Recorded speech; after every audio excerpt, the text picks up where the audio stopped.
87 pending updates just because I was distracted by Master for a split second? Oh, it was much more convenient when Officer Felix was around to handle all my maintenance.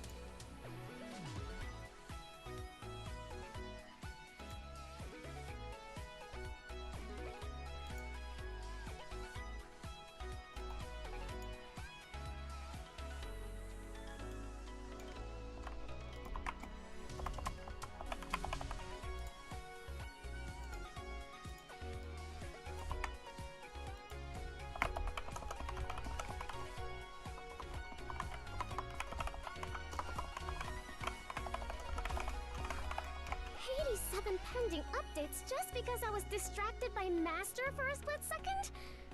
Oh, it was much more convenient when Officer Felix was around to handle all my maintenance. You're very disappointed? How so?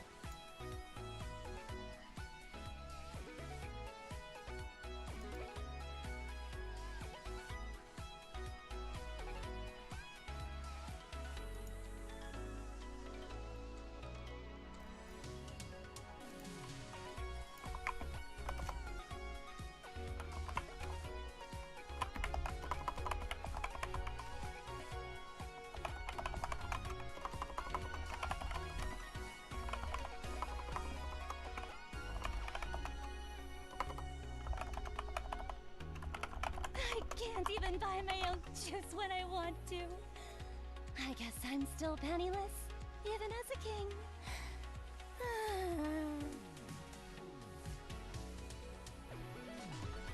Well, the thing is I see it on when I log in, I can see it. When I log in on my phone, it says it was deleted. I go to a new browser completely, it shows that it's there. So I don't know what's going on.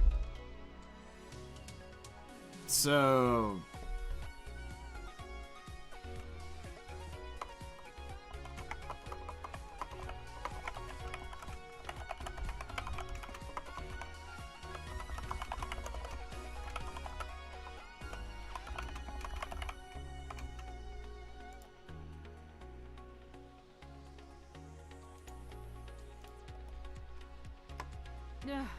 was life as an archdemon always this dull? If only I had the Gina with me. okay.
We'll see. I mean, I'm not gonna worry about it because ultimately this is their game, it is their decision. No matter what I try to do or point out, it's their game. You know, I can only give so much advice and do so many things before it's completely and 100% out of my hand.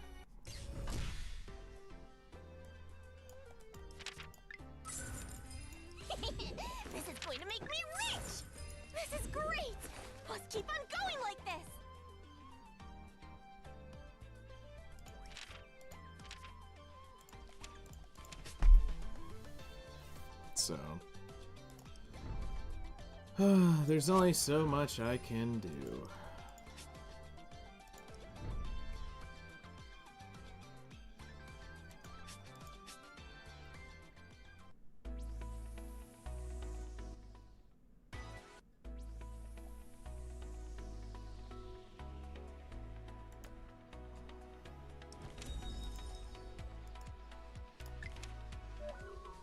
Alright, let's see if we get lucky today. Gold Spark?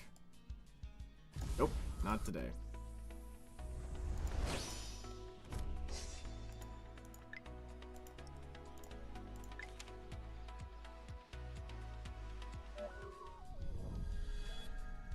A goad Spock. Yeet.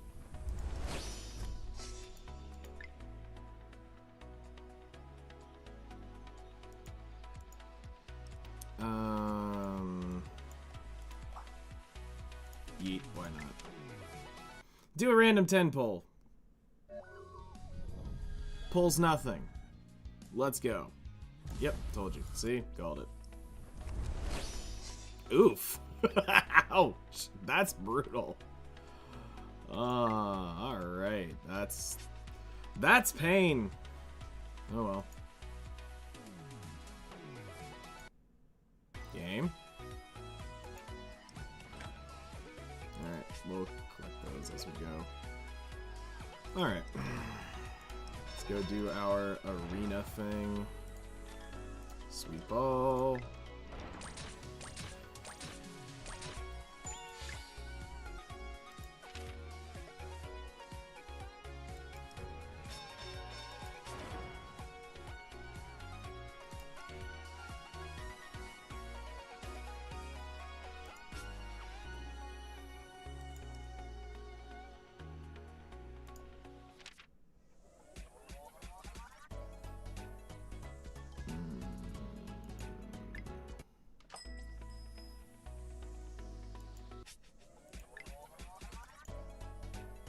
What do we need to buy out of the other shop? The gold and the accuracy stuff. Okay, actually, we'll do this one, get the gold for this taken care of.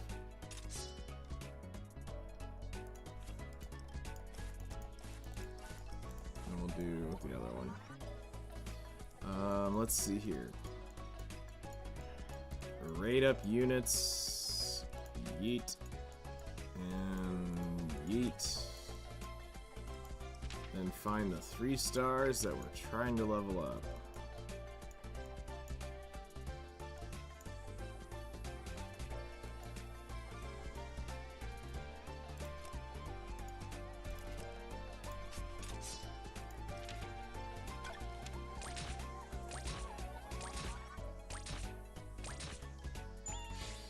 Meow.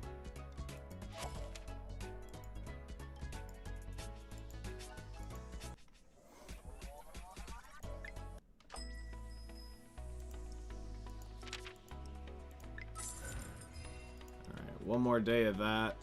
Well, less than 1 day of that, and we'll be done. But we'll do one more day, and then it's just done. Okay,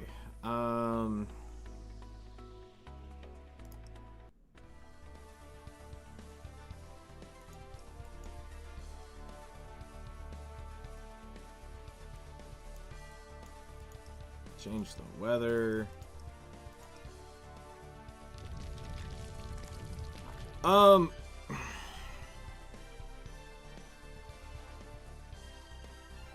I don't know. That's one of my issues. I don't know yet. I need to go look at her kit and understand it a little bit better.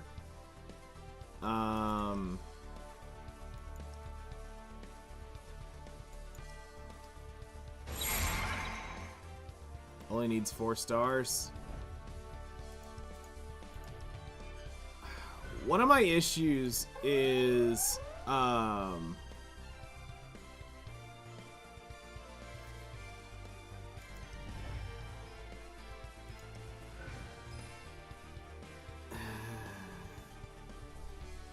good morning. Hello there. I don't know if I can afford that and other units. That's the thing. Like,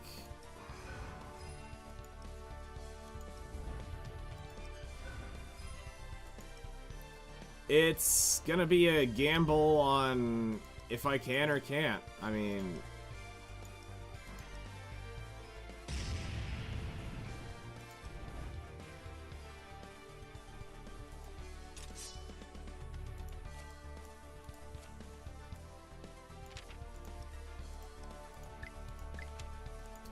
I would like to say, I'd pull for her, but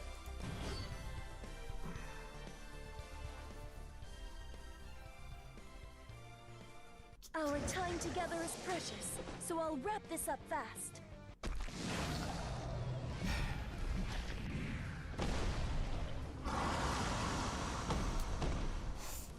Hit me!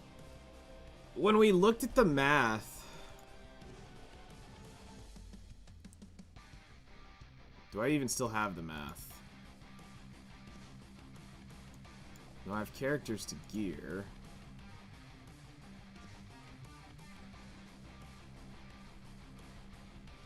Actually, no, I do still have the math.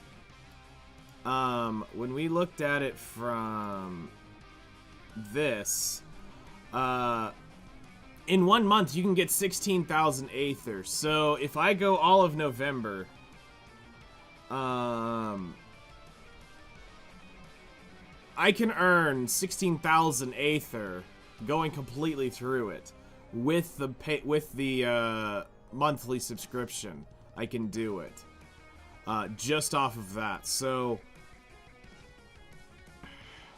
I'm gonna see. Save it up. I won't use any tickets on her at all. If I pull double in one multi, I might get away 6-star lobby. Okay. Alright, let's test our luck. I send my guests off properly! It's called death, and it'll be your I'm also, sanction. like, I'm struggling on that step-up pack, man. Hellfire, incinerate Like, my I see enemy. that it's stupidly good value, especially after we talked about it. But fuck, $60? And my YouTube hasn't updated, so I don't know what I'm actually kind of roughly making on those videos to see if that justifies it. So Oh, I love this I've joint. got to, Die, please. like, it sucks that it only updates about every 3 days, so I have to wait like a week to see what I think I will 2 or protect 3 them. days is earned on YouTube. To justify that, and it ends in like 3 days. So it's either like I just take the L and I do it, or I You can leave it to me. just walk Activating away and not safety do mode. it. Alright, let's test our luck. Let me get a piece of the action. Back. So that's that part of it's annoying. Black fire. That's simple. So you know, I'm being very generous.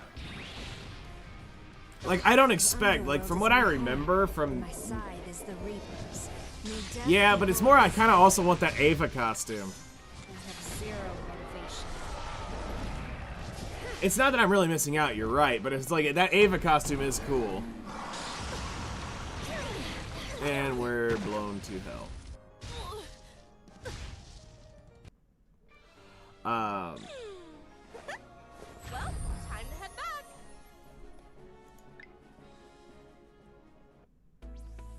I don't know.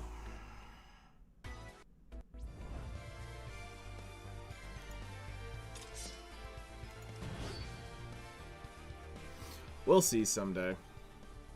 I've got what? Our time together is precious. 2 days so I'll left on wrap it, I this up think. fast. Alright, let's test our luck. I send my guests off properly. The limited tickets is great. I mean, that literally gets me a... May death equalize all. Like, it gets me a... literally a pity right there on pulling a limited unit. So that's hype. Gnarly. Hey, y'all. Ready for some fun? Yeah. No. That's how it's The done. tickets will transfer from banner to banner to banner, but the pities do not for that. It is, when it's gone, it's gone. It turns it into star, whatever currency.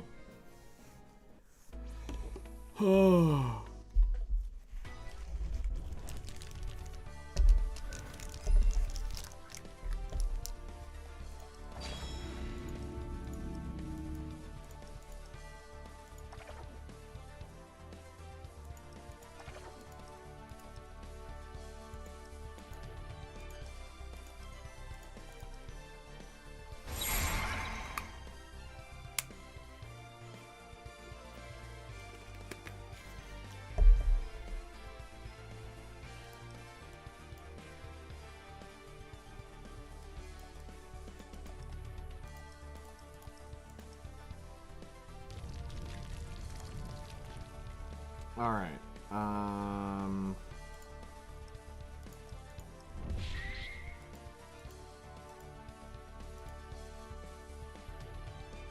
Game is tripping out on this.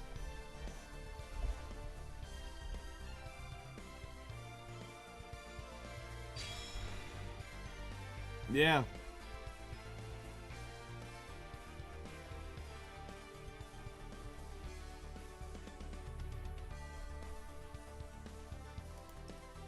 Probably busy doing stuff. So we hope. Hope everything's okay.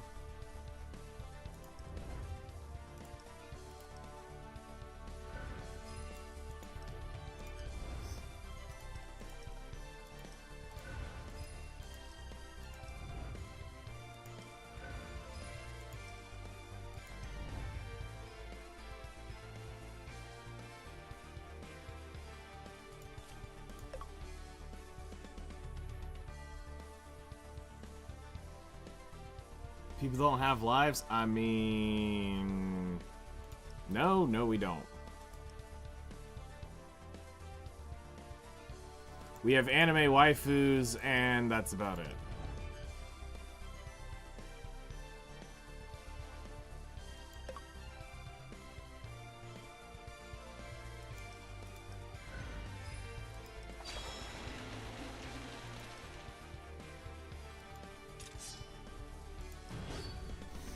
That is very true. Watch me, Master. Look at me now. Oh, today. Oh, shit, it's Alright, Monday. Let's test our luck. I send my guests off properly.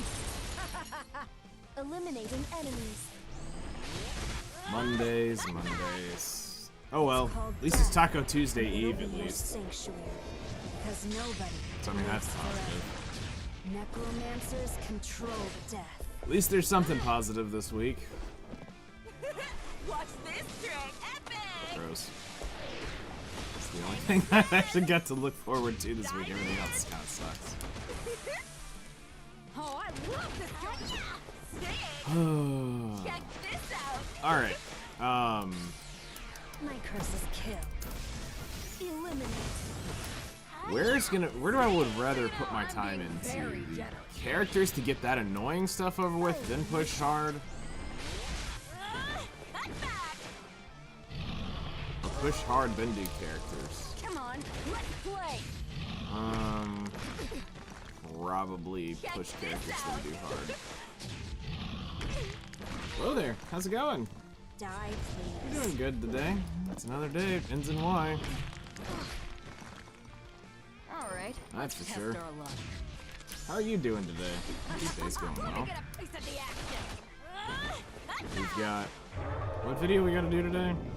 In this Ah, yes, the much shorter video. Challenges, special requests. Bro, my voice was going by the end of that special request video. Look at this! Our guest thinks they're leaving. Oh my gosh. Doing that for an hour? I was like, what? Because nobody lives forever. That's kind of annoying. I have some question again. Does story mode reset? And what's the best way to burn stamina every day? Grinding gear is going to be where you're going to do it. Basically, you're going to do your, you're going to grind out your dailies first with all your energy, and then anything left goes into gear. Or weekly things like if you need to get your survey points or stuff like that to buy the books, that'll be something you will end up doing. But most of it goes, once you've done all your dailies, your events and everything, you go in and you burn it on gear.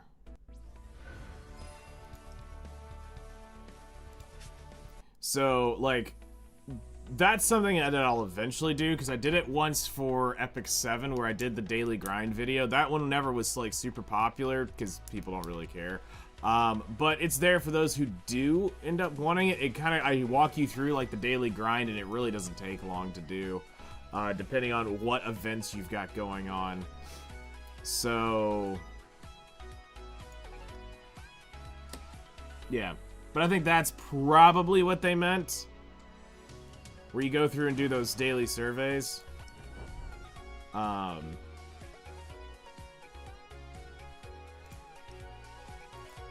least that's what I'm going to take a wild guess at.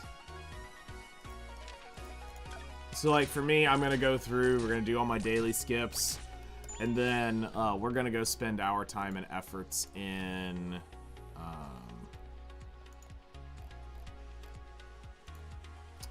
side story.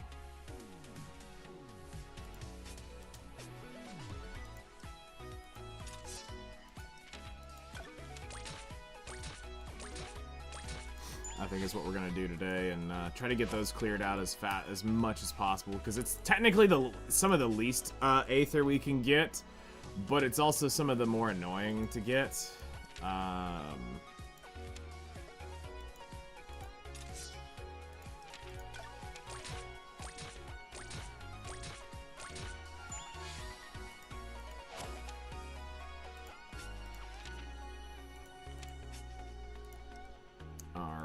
Let's head in here. Whoop, whoop, whoop.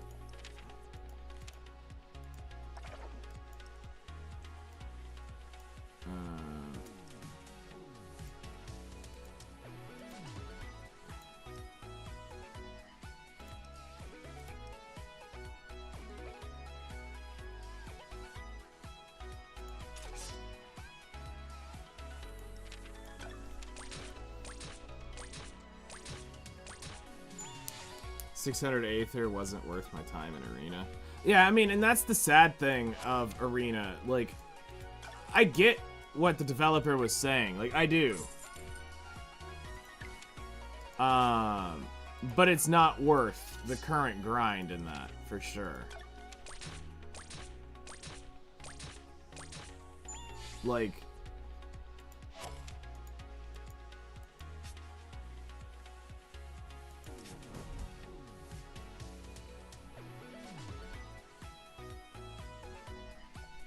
I've got like 300 plus 150 energy sitting in my account. I have no idea how to spend it wisely. Alright, so here's like, okay, follow me for a second and I'll show you what you do. Alright? On a general daily grind, this is where you go. You want to go immediately to make sure that your, this will be something you just constantly keep up. This will burn a little bit of energy. Your expedition teams will pop up every 12 hours. So, you want to spend your energy on that immediately when you log on and let it do its thing. That'll be your first energy expenditure of the day. The next thing you'll want to come over and grab real quick is you'll want to go through your event, and whatever event you're working on, you come in to one of your hard modes and you're going to skip ticket your 20 clears for the day in that side story. If we go over to Homegirl over here, do we have anything left in the event shop? Yes, so we got some gold here we can get. So if we go over here to her thing, we're gonna come over and skip ticket this with the currency team. So we need to grab our currency generators. So let's come grab these two. And we go for our two highest, the two lowest stay on the team, and we're gonna skip this and let that generate some currency. And then we go to our shop and make sure we buy it out. Tasty fish. We just need, we're done. All right, cool. So fish is done. That's done. I've already done mine over here for the day, so we're not going to do that. So we're expended on that. Then you go to your arena. You'll do your skips here just to make sure that that's done with for your day. Go to challenges. Do all of these through skips. That'll be your daily here. Then you're gonna go, once you've unlocked the Terminus Island, you'll need to come through here and spend your energy on this daily. Then, from there, it comes down to where do you need to go next. If you need to go to, say, if you haven't done your Skyward Tower for the month, we have 11 days left. This is, I think, like 800-900 energy to climb this whole thing. It's something, it's high, but it's not like out of sight, out of mind level high. So definitely go come into tower and do your climb. If you haven't done it, go as high as you can go. We just stopped at very hard because there's no point in me trying to go through this right now because I still need to do some quirk stuff. Then once you're done, you need to drop down in here, make sure you've done your infinite corridor for the reset. So this will reset in a few days. Make sure that is done. We'll need to progress the deep soon. We might end up doing that very soon. And then whatever energy you have left for the day, you can come blow it on gear and weapons and accessories. Once you unlock Irregular, you'll need to come here as well and work on this. So do keep that in mind.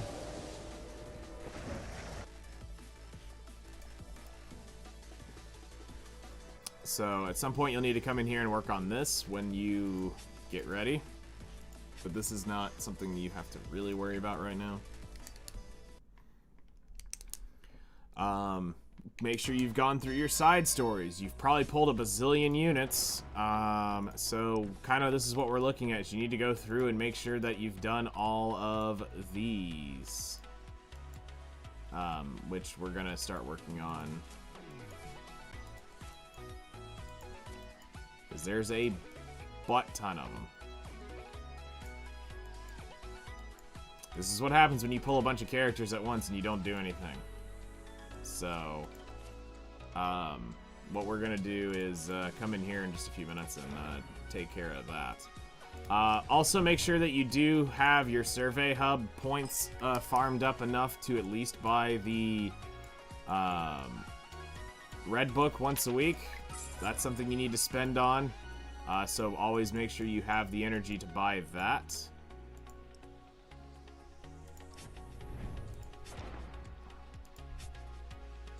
Speaking of energy, let's go ahead and get the guild energy out.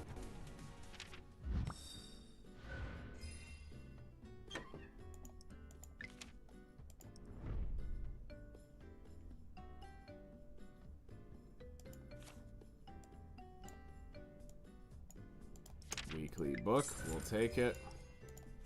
Guild supplies, enjoy your energy. 60,000, how close am I to being able to level up that monolith again?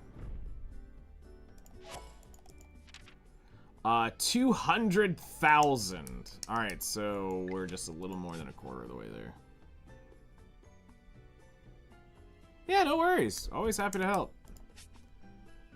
I mean, honestly, just kind of go with what you need. If you want to say screw the side story, screw the side story. Go jump in and spend it all on gear. There is no really right or wrong answer. It's how do you want to play? It's where do you want to go with it? Just make sure you do collect everything and do everything.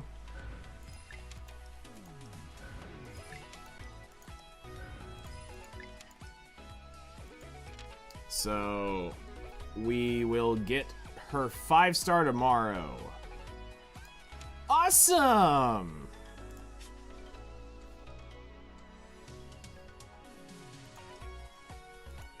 Limited Conquest reset. Hooray! I love this. This is... I'm gonna be so sad when this goes away. Y'all have no idea. I'm gonna be so sad.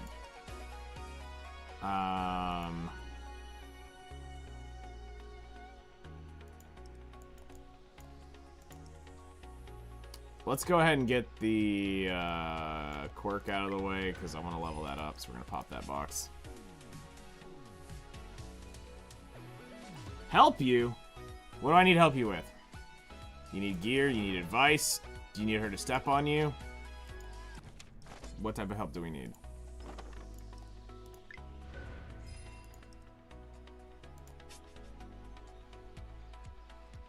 It is, and it's sagged. I'm not looking forward to going away. It's been such a nice boost.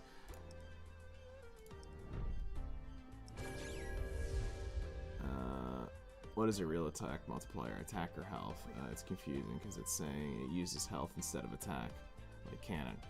Okay, so there's a tinfoil hat brigade that goes around saying that, step on me, please. Got you.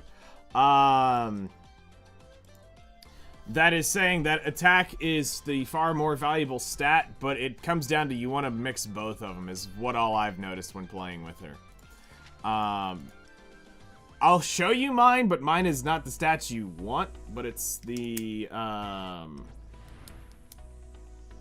So, when testing, this is what we ended up coming up with for it. This is the hypothesis based on everything we've done, unless they've changed it since then.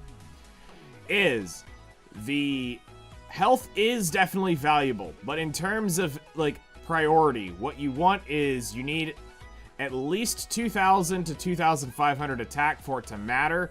The health, it needed to be at least over 14,000, 13 to 14,000 before she started actually doing damage.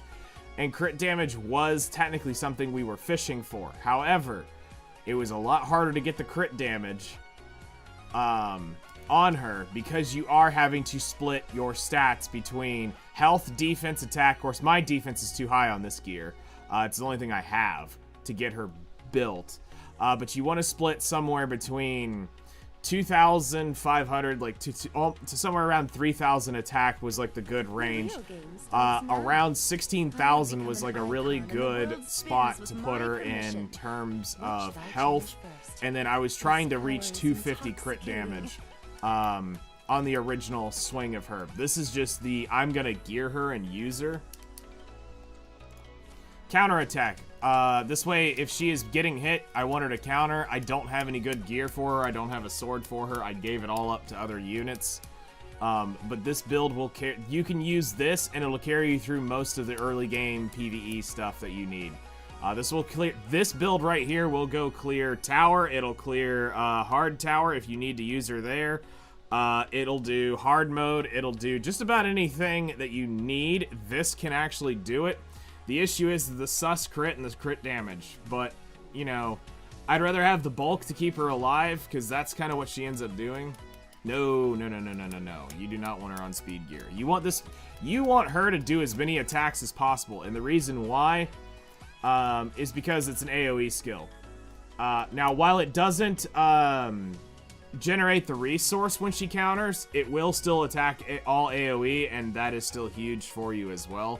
So having a full counter AoE unit is anything. I always like having that tech in my back pocket.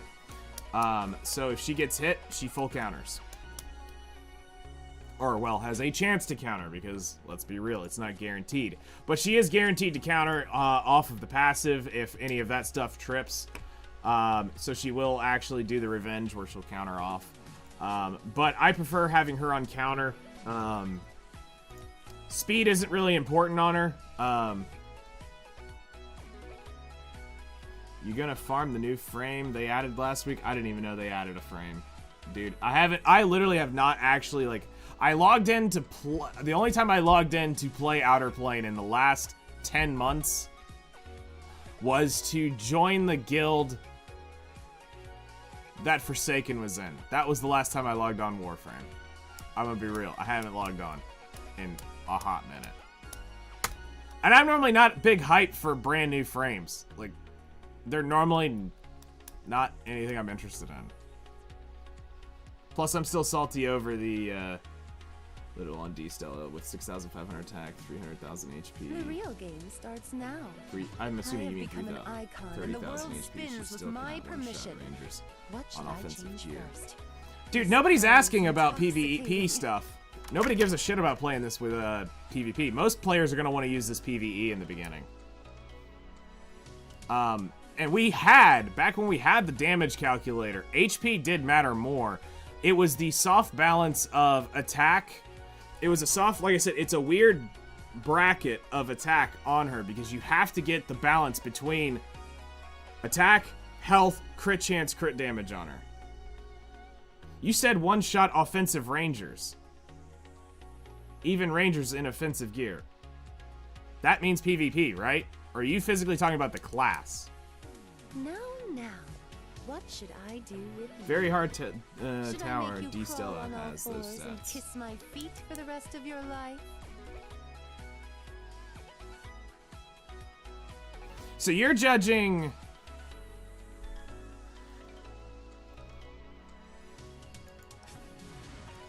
Okay, I'm confused as shit. Hold on, let me reread this from top to bottom from you. Because are you saying the in-game version? We're not talking about the in-game version. We're talking about building it for a player to use. Let's see here. What are you doing? All right, attack is the main stat, is the HP multiplier, is HP damage modifier, minuscule min to late game. HP matters little on D Stella. With 6,500 attack, 300,000 HP, she still cannot one-shot even offensive rangers. Even though she's not concrete numbers on HP, all the testing grounds show the HP modifier does work like defense. Bigger the number, the smaller the percentage increase. I said nothing about PvP. Very hard tower. Okay, so I don't think you can... If I'm taking what you're saying, you're judging it based off of a fight in here on her stats? Is that what you're judging this upon? Yes, they do not use the same stats. It's not the same character. When they program a boss, their stats do not mean the same thing you see on the real unit. Because that is a balanced nightmare. Because if they gave her 300,000 HP and she's not tapping you, it's because they've changed the skill modifiers. They do not play the same. You cannot judge stats based off of NPC versions of this game. You have to judge this off of real testing. What I'm saying is judged off real testing. We literally went out and were building and smacking on stages. Specifically, we went and started finding harder bosses. And yes, originally, I did a 0 attack build, and it was, I think it ended up being like 18,000. I mean, this is like day 1 testing. Like day 1 testing of her when I got her. I built her up on like, I think it was like 18,000, like 70, I had her 50% crit because I was using Valentine as the buffer to get the crit damage and the crit chance. So we had her sitting at like 240 crit damage, 100 crit rate, with 18,000 HP, no attack. Then I think I cycled it back around to 15,000 HP, 20, like somewhere around 25 to 2,700 attack. It was just shy of 3,000, somewhere in that range, with the same crit damage, and she did more damage. But then, as we started adding more HP after that 2,000 attack, that 2,500 attack, she started doing significantly more damage as we pushed into it. But I've never had the gear to build a 20,000 HP Stella and keep the crit damage number, crit chance number, and attack number. My gear, I knew I needed red gear for it, and I've never had it. Plus, we've never had a red weapon for her. Well, not anymore. We had a red weapon for her at one point. We had a red necklace for her. I had her on red weapon and accessory, blue counter gear, but I ended up having to pull that off to other units because she's a PvE junkie. So 99% of the time I'm using her. I literally just cleared hard tower with that Stella. It shows that you don't need the exact, you don't need ungodly numbers for her to do what she needs to do. Like, this will, if you took those stats right there, which is, let's find out what I actually ended up doing here. So it's a HP weapon with crit chance. I've got junk evasion, junk crit damage on it. I mean, a high defense roll. We're using an attack percent neck because it was the only thing I had that had health and speed, and then the defense was whatever. I wished it was the other, but it was the only thing I had at the time. It's a crit chance, speed, crit damage, and a high rolled attack thing. This helmet, it felt weird to put on her. So I can't do that. Effectiveness was the dead stat on here. I wish that this had crit damage, but I was not going to break this off. This is a pretty terrible glove, but it was the only thing I had that was health, crit damage with a little bit of attack to, again, push that over. And this was the only decent piece that she has at this point, which is the boots, which is still not amazing, but it was definitely valuable to use.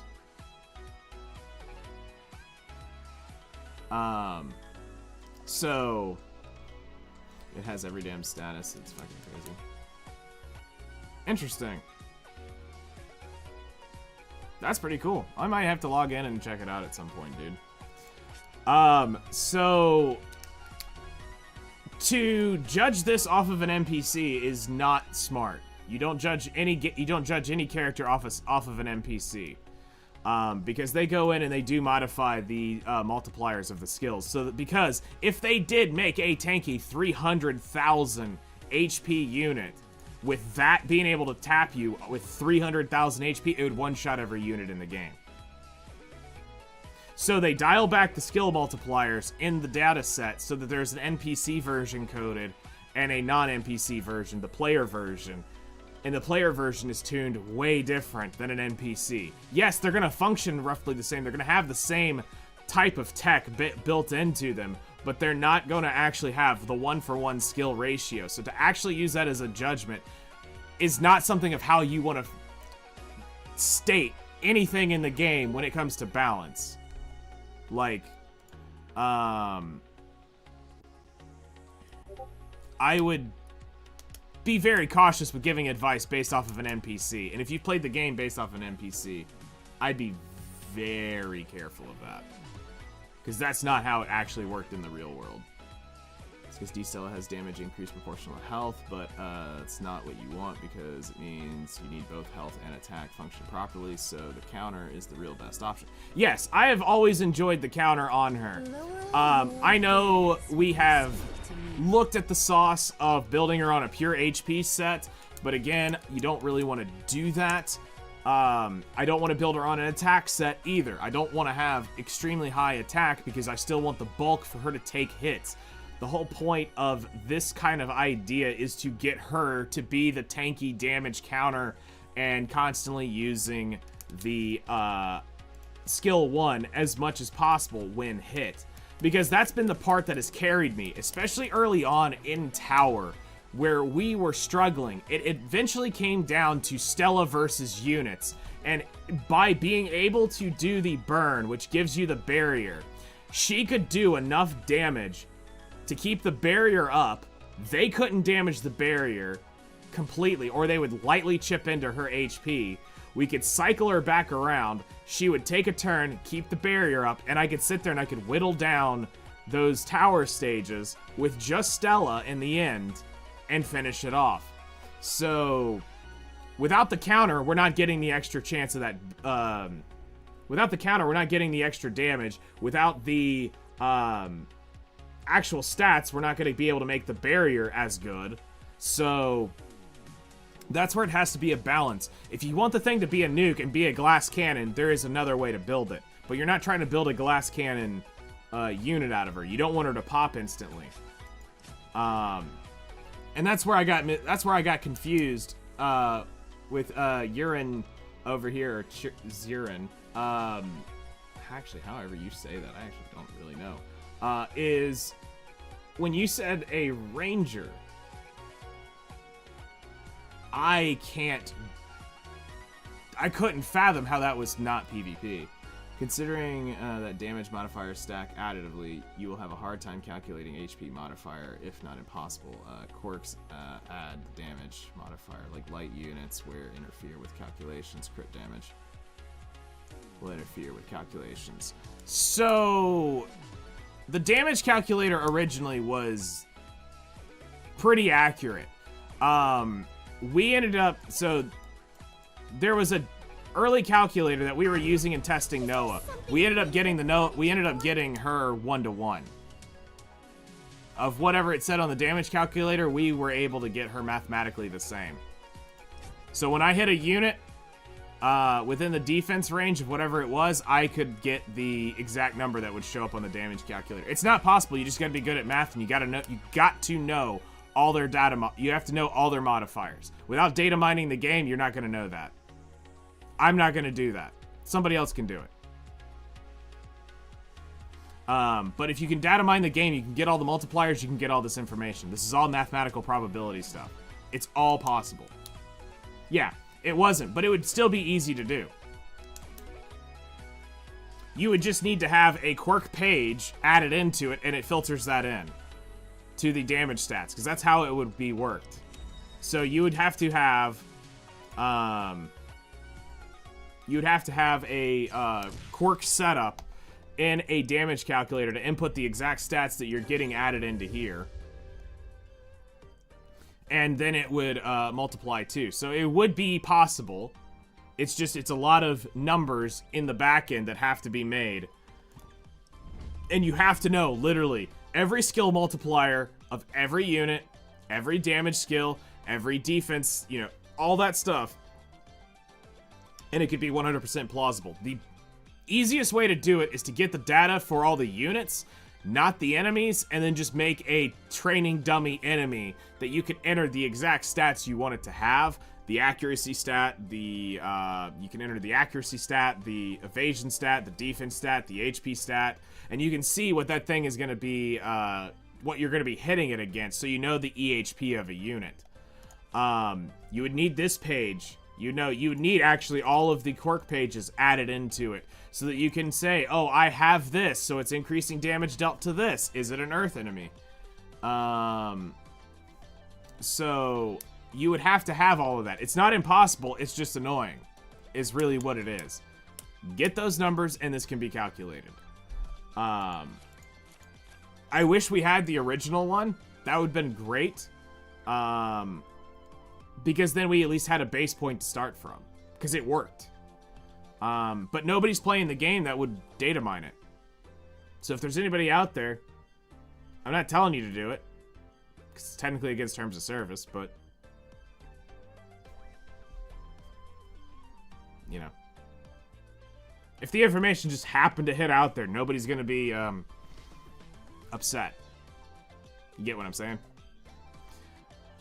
Alright,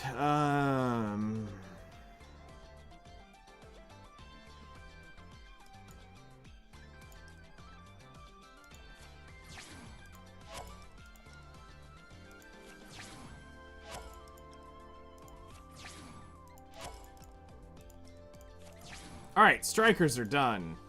So now my striker does 15% more damage. Alright.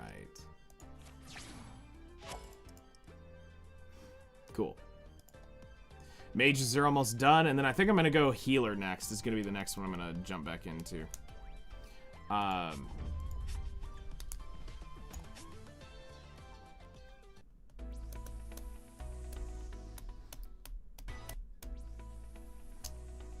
Alright.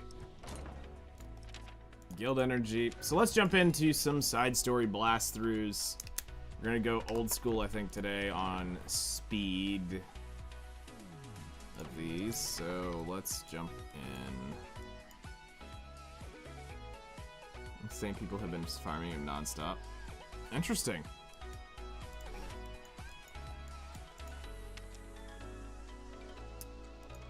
Very interesting. Earth Hero.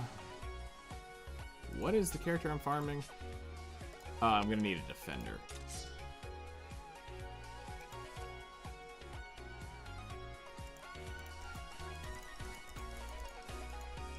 Alright, we're gonna need science to do the work. We're gonna do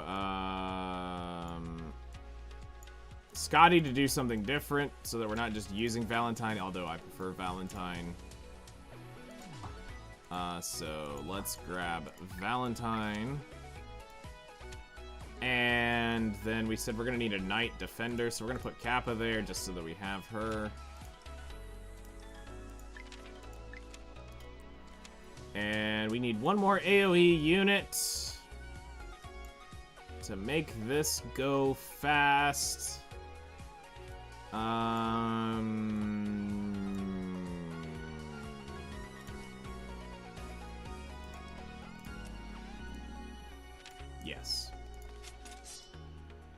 Cool.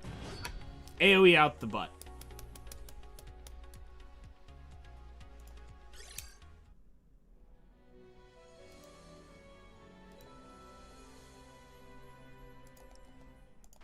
You better be ready to pay me my overtime. Target confirmed. One shot, sure kill! Welcome. And goodbye. Shall we? Now the petals fall. Cerulata, scatter to the wind. Like a farewell wave. It's time to end this. Enough playing around!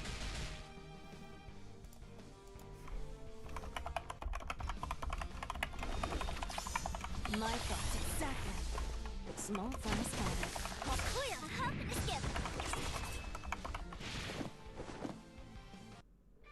The rain has stopped. Shall we return?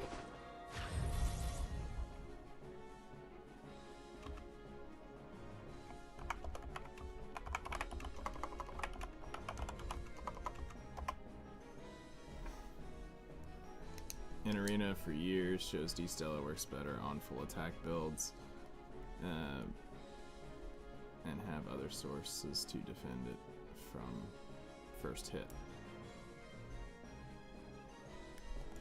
Again, we're not talking about Arena.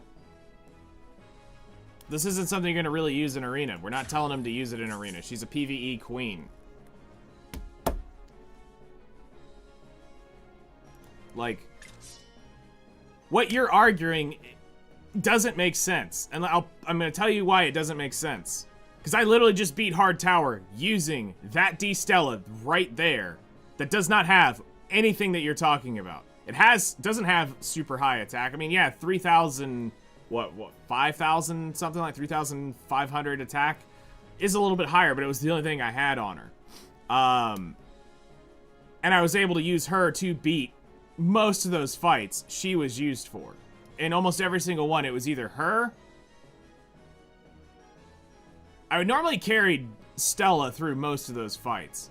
She beat the original Skyward Tower on release with that set.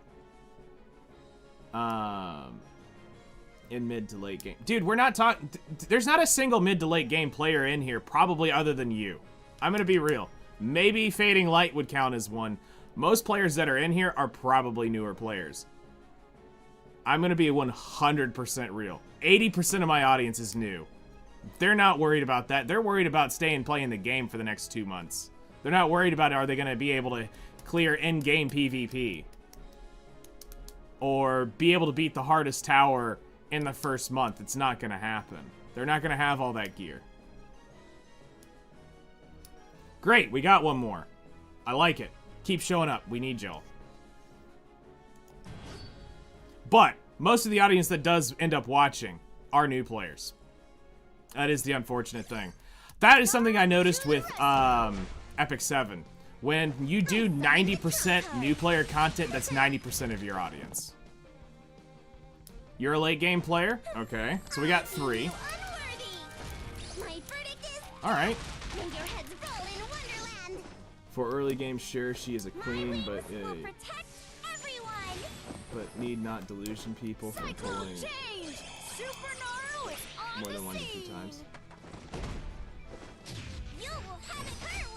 So name a new player who can afford to pull on a demi banner all the way up to 6-star. It's too simple. Name one. Name one that can afford to do that. Let's go. It's okay. 2 handfuls of starlight will protect you all. You can't. If you want to have a successful free-to-play career that don't literally no-life the game completely, there is 0 possibility of you being able to 6-star any unit here. That is a demi and a limited unit consistently. The mathematical Aether count does not add up. Without special events, without special tickets, extra currencies, and luck is the important part. Because people do get lucky. doesn't mean they exist. People are susceptible to hype and star flexes from other in the media. Exactly, and that's why we make sure we try to educate people as best as possible here to know that that overhype that other content creators put into it is not helpful. Because they see that. A little more left on the clock. Target Yeah. confirmed. One Like, shot, short count. the ability to not be stunned, to not be able to be controlled by most things in this game. Now, yes, there are times she will get burned, you'll end up bleeding her to death. I think I've been cursed. I don't remember where that was. But yeah, there's gonna be some things that's gonna pop her, and that's fine. I've lost fights with it. But I don't need to, we don't need to sit here and talk about having unrealistic in-game builds. We don't compare things to NPCs, because we know that the damage modifiers are different when it comes to skills, because the unit they make in the game for a boss is not the same as the unit you have. Logic tells you that. So Did you wait long? being disillusioned about, you know, telling people to not pull for to not pull for dupes is a smart thing. Because they need to be able to get the next best thing that works. Because the Outerpedia type bullshit that's promoting 6-star units doesn't actually give you the clear point of view of what the unit is really capable of at its base. And that's something that they don't have access to. Where's a tier list that completely explains how these units work as they're pulled? Did you miss me? We don't have one. Because nobody cares. Everybody wants to see it all the way maxed up. Because that's where they think the damage is. It's more important to know how does the unit work at base. Because that's where its base kit is. That extra stuff is just cool bonuses and great flexing. But we don't have a resource like that. And so therefore it promotes a false idea, an ideology in here that you need those 6-star units. This is not Uma Musume, where you need a 5-star card in order to get the best stats on your horse girls as you're racing. This is not not 7 Deadly Sins, where you need the 6/6 ult if you want to try to pop some of those units or defend against or heal whatever in 7 Deadly Sins as PvP. Like, you had to have those. Did you wait long? Let's head back. Outerpedia said nothing about promoting D-Stella to 6-star, but she is at 3, starting with...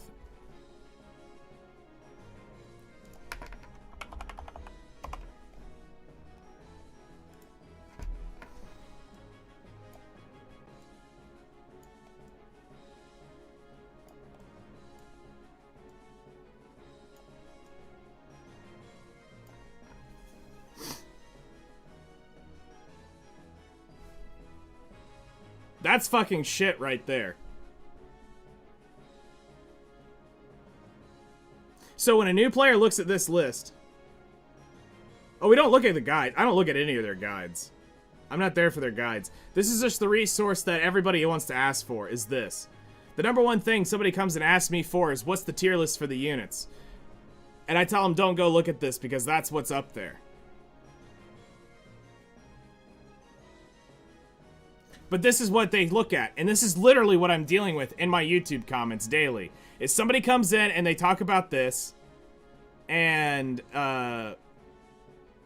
they can't look at this. Because then they see this that says that, or they don't pay attention to it, which is the worst part of this. This window's all messed up because I've cropped it so many times. But then they come in here and they look at this and they're going, oh, awesome. But they don't actually get to see the value of what these things are at 3-star. They only know their 6-star value.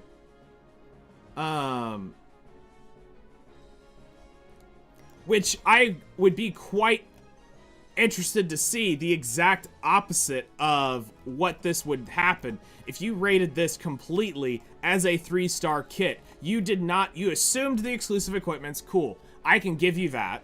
That's a great thing to look at, because that is very easy to obtain by most people. But what would happen if you went through and actually re-rated this as a 3-star unit? How does this tier list drastically change in terms of who is valuable, who isn't valuable?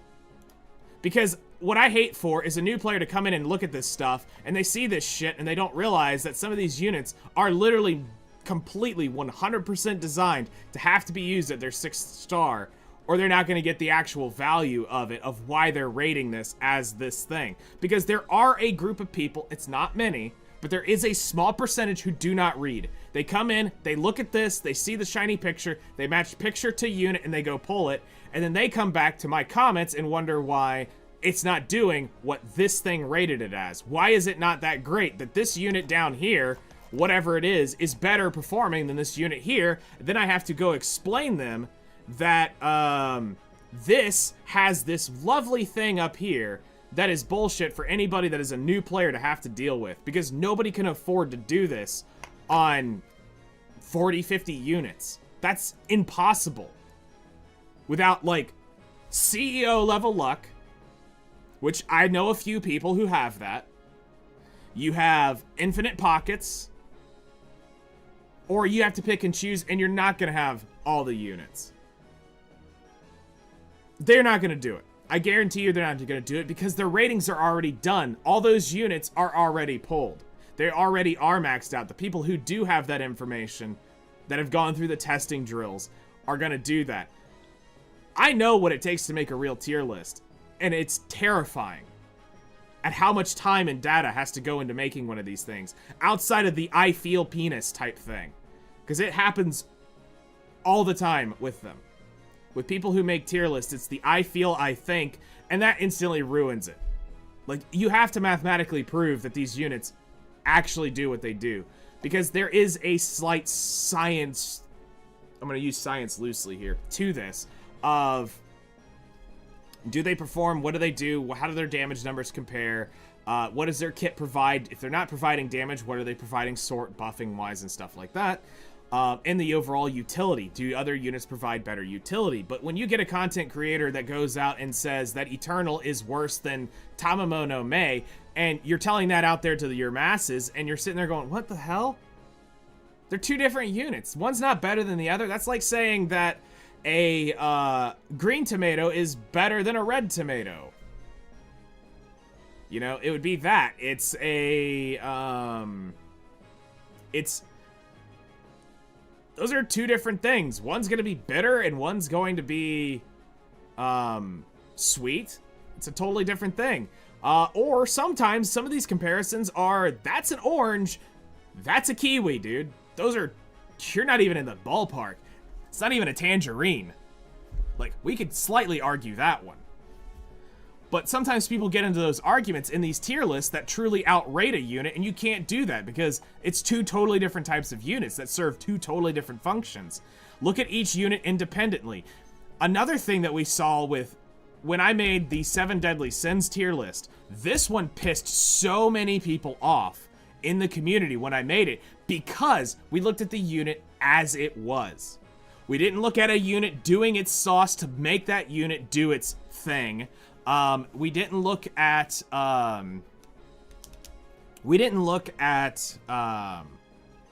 anything supporting the unit that it would help another unit. It was, how does the unit function as itself?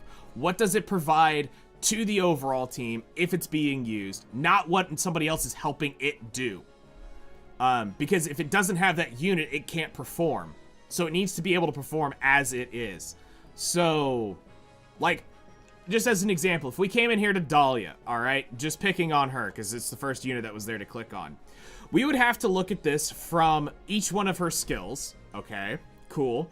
We need to look at the exclusive equipment, at realistic as the, first, the base level and the level 10 idea, because not everybody's going to be able to afford a level 10, not everybody's going to, but everybody can afford to at least get the base at some point in time. You then need to look at the unit as a whole when it comes to what can be done with it. So you have to look at all the skills, look at the viability of what can and cannot be done with it, which is cool. That one's not really super crazy. There's a lot of neat things that are in her kit, so you'd look at that. Then you look at the realism of actually using Burst 3 over Burst 2. How often are you going to be able to go grab that? Would be having to be taken into account, because that would include the 5-star, where everything here at the Burst 2 is a 3-star. So you'd want to account for that Burst 3 of the viability of going out to that 5th star. You would look at the viability of the different sets that could be put on her. What could or could not work on this based on here. So he did say Time MMO is better than Eternal. And that's fucked up, because they're two totally different units. They're completely... That is literally saying... That's literally saying a orange to a kiwi. They're completely different. 100% different units. 100% different units. I could understand comparing two complete exact types. If there was like, okay, I'll give you an example that I think can work here. But yeah, so looking at that, you'd have to take that. Then you have to go take that character into the content, in all the different pieces of content that exist, and see how does that character perform as they're going around and playing in the contents, which is a long testing period, because you got to go see how they work in each thing. Then you got to make sure that is what's happening in the team, not keeping or making that unit do what's happening there, because that also can skew and taint the purity of a test. Running it with something that's giving it absolutely too much, or protecting it too much, or whatever, can skew those results. And I'm going to take a wild guess that a lot of that Outerpedia becomes a think and feel kind of thing on some of this stuff. Some of it's just, it's obvious. And those are great. Those make it easy to go in and go, like Luna. Nobody's going to argue Luna is not an S tier unit or a top #1 best in slot. Nobody's going to argue that, because she does so much crap. The fact that they even said, we know we need to nerf her, but we're not going to, is a massive deal. That tells you where she's at. As far as the Eternal thing, you have to go look at it as a, as like defense break against defense break, debuffer. That's what you have to really look at it for, is defense reduction. So, does that mean, if we look at, what is it? Akari's got one? That's Scotty. Wait, Scotty's got one, doesn't she? Is it too much to ask for a break around here? Scotty's got one. Doesn't she? Yeah, right here. For irregular, though. That's the difference. Okay, so it's for the irregular. So if she's fighting an irregular monster, she's got a defense break. Outside of that, she doesn't. So does that make her better than Eternal? No. It means during irregular, she's going to be able to do defense. And this will ignore resilience and immunity. Chef's kiss. Just what we love to hear. Meaning it's going to hit no matter what. Alright, so,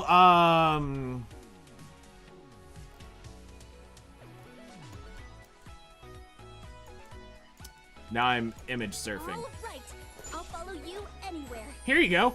Does this make, Akari better? Unable to attack all enemies, has a 100% chance to inflict unbuffable and reduce defense on all enemies for 2 turns. Right after the skill, has a 100% chance to avoid targeting or triggering enemies' counterattack, revenge, or agile responses. No, this doesn't mean she is better. It means she's different. Then she's going to attack all enemies after attacking, has an 85% chance to increase the duration of the buffs by 1 turn. So she can make them 3 turns. Or 2 turns, again, if they've already taken a turn. Inflicts a reduced resilience on the target without debuffs for 2 turns. So if they don't have debuffs, she'll put a resilience drop on them. And it can go up to 100% chance, by the way. I just don't have it skilled up. Let's see here. Things unseen. Thank you for following. Welcome in. And then you have reduces the attack. Does this mean she is a better... Does this mean she is a better unit than Eternal? No, Eternal is a completely night and day different unit.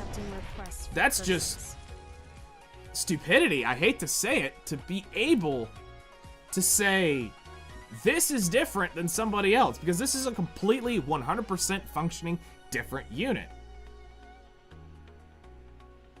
Attacks 2 enemies and has a 100% chance to inflict reduced defense and speed on all enemies for 3 turns. Additionally, has a 100% chance to inflict unhealable on Earth targets for 3 turns.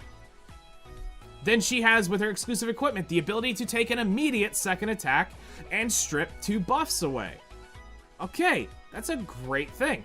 And then if the target is Earth, she's going to inflict reduced evasion. Cool. Then she's got a secondary defense break on her skill 1. How about Curse on limited time ammo? Does the Curse bypass resilience and immunity? We would have to look at it. I understood your point about the tier list. Unfortunately, the solution to it doesn't seem to be reachable. Good luck collecting a group of new players that will act in accordance. The amount of work it takes to bring all sorts of headaches. It's something where I'd have to ask for a favor. I'm not sure I'm gonna ask that favor, because I don't know if I want to put the effort into it. Because last time I made a tier list, I quit within a week or 2 weeks after. I'm not even joking. I think I quit Epic 7 about 2.5 weeks after I made that tier list. It took us a month and a half to do, working on it about 3-4 times a week. Going through each character, using the systems, because we'd already played all the characters up to that point. Because there was 2 of us doing it.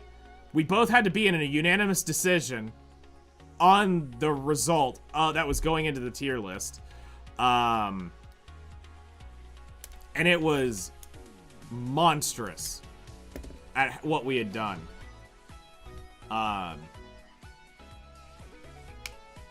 But there is a lot of issues that are going out there that is going to cuck a lot of players. Alright, so this attack cannot trigger a critical hit, but damage dealt is increased. Attacks all enemies with a heavy strike, recovers chain points after attacking, detonates all cursed stacks on the target, and reduces action points by 80. Attacks all enemies has a with a heavy strike for each target damage, increased priority of the caster, and has a 100% chance to inflict cursed on all targets for 2 turns, irremovable. Alright, so you're probably still needing effectiveness. Where is she at?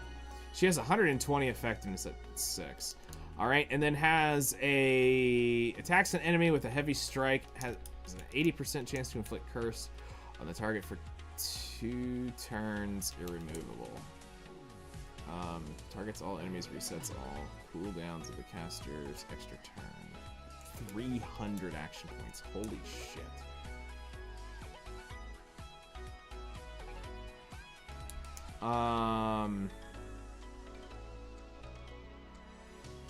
Yeah, I'm not seeing anything here that are giving you that indication, so no, you're gonna need effectiveness. That's for sure. But good news is she doesn't need crit or crit damage, so that's 2 stats you can save, so it means you can spike it all into attack, bulk, and effectiveness. So that's cool. That's pretty neat. Alright. So let's continue on our grind here.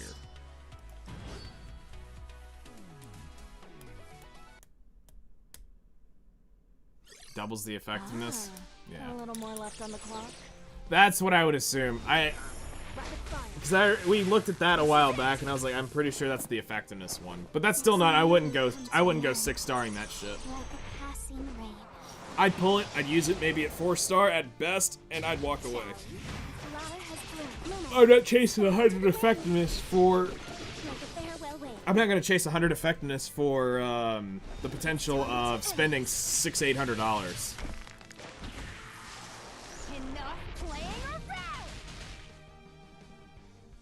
Because I think we calculated the full guaranteed pity all the way up is like $850 for most players. If you have to spend on the packs that are available, or you don't have any like extra bonus packs, it's like $800 to raw carry one up. Stopped. Shall we return? Yeah, nobody's gonna be crazy enough unless it's some stupid hype content creator, which those do exist, and I hate that they do it, is saying, oh, you need this unit at 6-star. No, you don't. Don't do that. Listen, as much as I know they need to make money, I'm not gonna sit there and lie to you and tell you that these units need to be 6-star. Prodigy has returned. Because I know what's gonna happen. The people that do end up listening to that are going to quit because they're not gonna get it. They're gonna think that's not enough, and they're never gonna realize what they actually have. And goodbye. Which is why I have to be so careful with what I end up saying. Flower has blown. Lume, upon the white snow. Like, I realized that directly by making that one video for the reroll guide, the 0-0 before you pull video, directly hurts their revenue, because I am telling you that you do not need to dupe units, which is 100% correct. You do not actually have to do it to play the game. Everything in the game is 100% balanced to play with 3 stars. Where that changes is PvP, because if you're going to be competitive there, you're going to have to go up against 6 stars. But we're also not telling you that you can't 6-star units, just don't pull for them. Unless they are limited, or the Gnosis, or the Demiurge Premium, whatever the hell you want to give the category. Those units have to be duped out of their banners because there's no direct way to do it in-game. So if it's something you can dupe off the Doppelganger, or daily pulls, that's easy obtainable, don't worry about those. And it doesn't mean you have to go chase them either, just because they are. Because if it's not something you're going to utilize, don't do it. Looking down on me. I'll kill you. Target confirmed. One shot, short kill. It's nearly come to an end. Like, I would Passing rain. probably, even myself as a light spender, only pull ever up to 4. I'm really, really struggling to bite on a 5-star. I don't find the burst 3s that useful because most of the fights don't ever really stretch to burst 3 level often. I get them, but it's not often. As you wish. And I would rather that resource that went into doing that potentially get me something else that I can use somewhere else. Because I don't want to use the same, like, 8 units all the time for every piece of content that ever happens. Which is why I kind of like it, but obviously there comes a point where you gotta do it. Like here, I'm going through nostalgia and we're using, like, Noah and Ame. We're chucking Kappa in here because we need the defender. Yeah, send it. I think I know what you're talking about. The dev hit you up. Okay. A newer player here, saving up quite a bit. Normal and premium tickets, looking for the opportunity to go ham. Any recommends on good units with some 4 stars?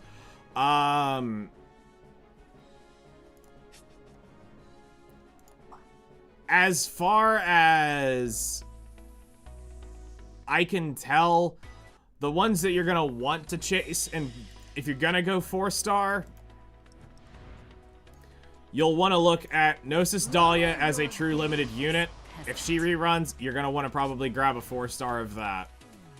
If you're going to look at a limited unit, another really like premium limited unit, let me drop down here because I don't own them. You're gonna probably want to look at Gnosis Nella, and where is the other one? Omega Naja. Those would be like the limiteds that do not rerun often that you would want to do it. The collabs will probably never rerun. The seasonal limiteds, which are Regina, Tamamo, and Holy Knight Diane, those are seasonals. If you're really into them, I can get behind those as a potential 4-star. And Ember, again, as seasonal, is a potential one. But you have to look at what each 4-star does. Does it really do enough for you to justify the currency cost? Because 90% of the time, it's not that much better. So like here, when using Terminal Winter, when Terminal Winter defeats an enemy, reduces cooldown of Terminal Winter by 2 turns. So this will shrink that down from 4 turns to 2 turns, meaning she'll be able to cycle her ultimate 2 turns faster. So for average AoE damage, yes, this would increase, but will this change drastically how she's used? I've had just fine using her so far here at 3 stars. Do I need it? No. Is it cool to have? Sure, because it's also, I mean, it's cool to have because of the 8 crit damage to the whole team. Ally crit damage, not your crit damage. Ally. So that's neat. Chain point, passive weakness reduction. Cool, we get another point taken off. But the cost between these two without getting lucky, I'm not chasing that. If I was to do one pity and I got close, sure, I might chase it some. But if I'm not going that deep, I'm not going to. When I farm out units, I would just farm out the normal units. Like Air, I did never pulled for. I just 6-starred her over time through the original side story. That's how I 6-starred her. Luna, the only reason she's 4-star is not because I wanted it. I pulled and I got 1. But in that multi, I got 2. Cool, I stopped, I walked away. I'm not gonna sit there and look a gift horse in the mouth and not say, cool, thanks. I appreciate that. But am I gonna go chase this down to 6-star? Absolutely not. That is way too much Aether to do. Way too much Aether. When it comes to the limited units, will I chase, am I gonna pull 4 Ember to 6-star? Absolutely not. Am I gonna pull Ember to 4-star? Absolutely not. Plus, I want to see them actually come through and deliver on putting them in. Would this help? Yes, it would give her 35% more HP to herself. When enemy uses a counterattack revenge, it's going to increase her priority by 30%. Is that helpful? Yes. But am I going to go spend this on her? No, because if they don't add her English voice, if they really don't end up doing it, and it's a promise broken, I never will use a unit from Ember forward, no matter if I have them in my account or not. I will not use any Korean or Japanese speaking character in Outerplane as long as it's a split English. If it's got English and well, this is Japanese, but English and Japanese, I will only use the English speaking characters in this game until I quit. That's how I would end up playing that. Petty as shit. Do not trust the Outerpedia guide for most stuff. Be very careful with it. Most of the information in Outerpedia is for in-game players, and it's not derived directly for a new player experience, which is why we very much are trying to get away from people talking about it as a main source of action. For a curiosity peeker, sure, check it out, but don't actually go sit on it for the gospel. Look at it, you gotta look at it as not new player friendly. It is not designed for a new player. Anything that promotes a 6-star unit is not new player friendly.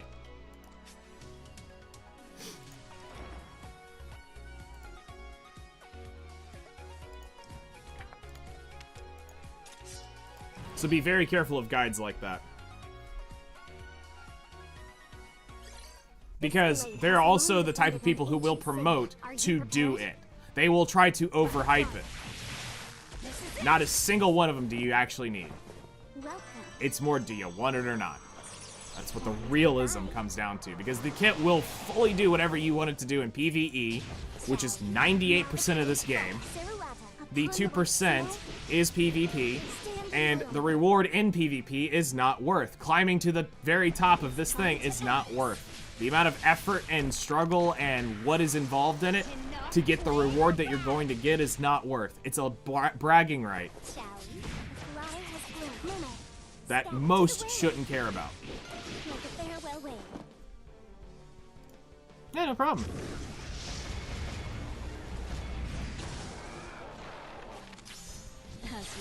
Like, it's cool if you get there and you have the luck, you have the gear. That's awesome. We're never gonna say no to that. That's definitely an accomplishment if anybody is able to pull that off, especially if you don't spend. That's a light spender. The big spenders, I give zero craps about them. Does this mean you are racist to Japanese language? No, it just means that I want to listen to what I understand. I speak English. I can lightly speak a few phrases in Spanish. I can speak a few phrases in Italian. But I want to know what I want to listen to what I understand. When I watch anime, I watch it in the English dub because I don't want to read the subtext. I want to listen to the performance of what it is. I want to be able to watch it. I don't want to read. I want to be able to physically watch it. Same when it comes to my games. The reason why I end up not playing most of the Japanese-speaking gacha games is because I don't understand the fuck they're saying. And I'm not going to read what they're wanting to say. I'm going to skip the story regardless. I want to listen to what I understand. And that's not that crazy to actually think about. You know, it's fine. You know,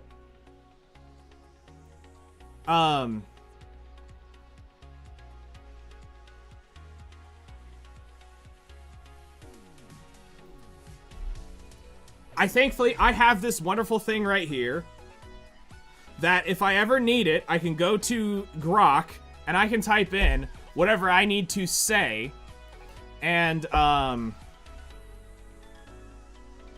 can have it say it back in whatever language I need it to do. So, according to the weirdos on the internet, you should feel bad if you enjoy something they do not. You're not wrong. But honestly, no, it's not that I'm racist against the Japanese or the Japanese people. I love so much about them. I just can't understand them. And I'm not able to understand. I know, very few words. I can pick up on a couple key phrases, but, I don't know the language, so that if I'm listening to... When I click on Ember, I have not a fucking clue what she's saying.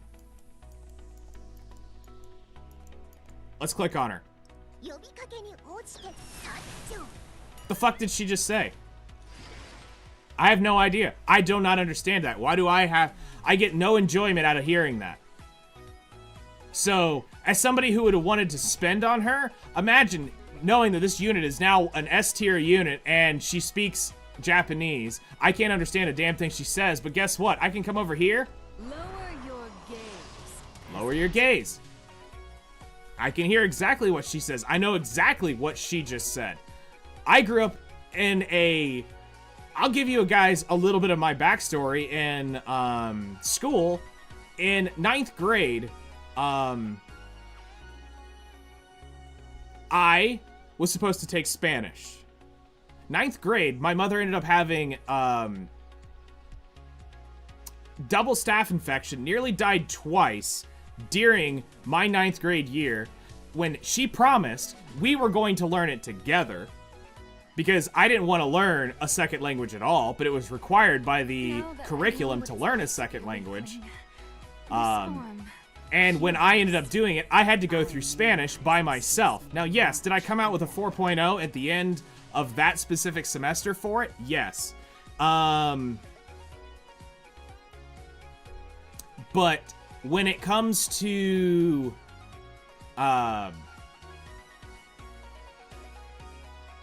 when it came to writing it, I was just fine. But after the end of high school, I went from being able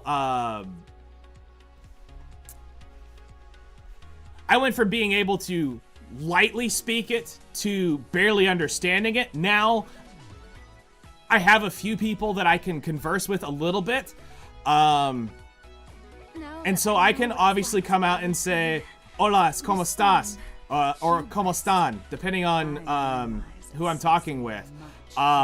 Bien, great. Muy bien, very great. Or very good. And then there is a few phrases that I'm trying to think of that they've been working on helping me with.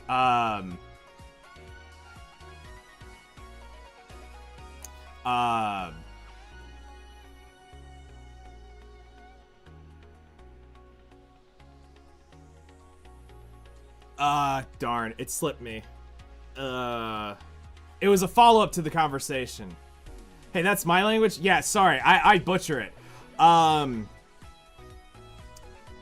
there are very few phrases, like I know gracias, de nada, for thank you and you're welcome. I know how to say that. I know, If only I had Regina with me. I can say, in Japanese, I know arigato is thank you. I know grazie is thank you in Italian. Ciao is hello and goodbye in Italian, depending on the aspect of that. And much past that, I need to pull up my phone to ask something. But I'm the first one who will. If I'm gonna talk to somebody and they don't understand me, I will pull out.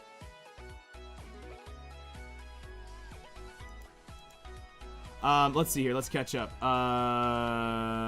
Does that mean you're racist to Japanese according to the internet? Did you know that John Muppies are only voiced in Japanese? I have no knowledge of collabs that do not. No, I know that. That is gotcha norm. They never get the licensings for it. Actually, a fun fact, during a live interview with 5 of the 7 Deadly Sins, when it came to 7 Deadly Sins Grand Cross, did you know that they never were once asked by the developers to voice the English characters? It was one of the most commonly asked questions during one of the things, and they eventually answered it and said, actually, we were never once approached to even voice it. They were never given the chance to, because it's the main company did not even care to voice it. Then, when it comes down to licensings, it is very rare to get them to let you do the English or outer dubs in collabs, which is the one thing that I've accepted with any gacha game. When it comes to the voices. So we just let it slide for collab units. Because it's the thing that'll never happen. However, I can tell you this. When it comes to me building a game for my IP, if I can ever get that out, it doesn't happen if I don't get the licensings to the major dubbed languages. I will not stand for that. If we're gonna bring it in, you're getting it in all languages. So if it's Overlord, we're bringing in the Overlord voice actors. If we're Danmachi, we're bringing in the Danmachi. If it's Sword Art Online, we're bringing in the Sword Art Online ones. We're doing it right if we're doing it, and it's gonna be in the major supported languages of the game. It's not gonna be this half-assed Japanese only thing. It will be all or none, and that will be on the table. And I don't mind paying for it. It'll be all or none. Now that I know So, what it's like to be a weakling, this form. it's pretty normal for collab units to only be in certain languages. Pretty sure collab units in E7 do not have the voice. The only ones that did were the K-pop ones. And no, you will not. According to the conversation we've had with them, it will, they will not rerun them as of now. It will be a very hard decision for them to rerun the Danmachi collab to pay for the licensing for that again. So they're probably either going to have to permanently ban the units from Arena, because Ryu is way too broken as a PvP unit, or they're going to end up having to create a Ryu-like character, and they're going to have to get this as close as they can to the original kit without any sort of licensing contradictions. So I don't know their license agreement. I didn't ask about it. I didn't dig any deeper to it. But there is potential that, depending on how good the lawyer was that was writing this up and doing the license agreements, they may end up having a clause in there where they cannot create a character identical to it, so that their character does have a unique identity in the game. That is a clause that you could put in legally into a licensing agreement, because it's their IP. They can tell you what they want and what do not want with it, which is why you always see Ainz with Fallen Down. Out of all the crazy world tier bullshit spells he's got, you always see Ainz with Fallen Down. Why? Because we all want to see him do that, first off. But they typically follow the same kit in every game. because that's what they want them to use. They want them to go out and they want them to do this. They want them to be able to use this skill. So if there's a specific, like, unique ability that they do, it'd be like Goku. Out of all the stuff that Goku does, if he doesn't do his Kamehameha as the S3, it's not gonna be licensed. Even though we could argue Spirit Bomb would be better. Although we could argue all sorts of stuff could go crazy for Goku. You know, he's always going to do the Kamehameha. Now, whether is it an Ultra Instinct version? Does he style on you like he does when he did Kefla? Is it the instant transmission one he does to Cell? Is it the father-son Kamehameha if it's Gohan? You know, I mean, there's all sorts of crazy crap you could do. But it's probably going to always be that, even though we could argue Spirit Bomb is probably the more deadly attack. But licensing would say, we need Goku to do this. So there may be an agreement that they're not allowed to recreate their kits. If that's the case, they'll have to get it as close as possible without actually breaking infringement. Will it be better or worse? Could they make something better? Potentially. Epic 7 typically had the hand of making,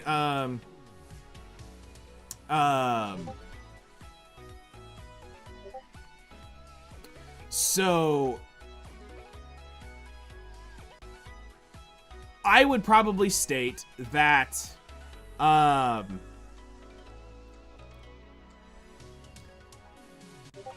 seeing this isn't going to be something we should expect to see without them making several $1 million a month.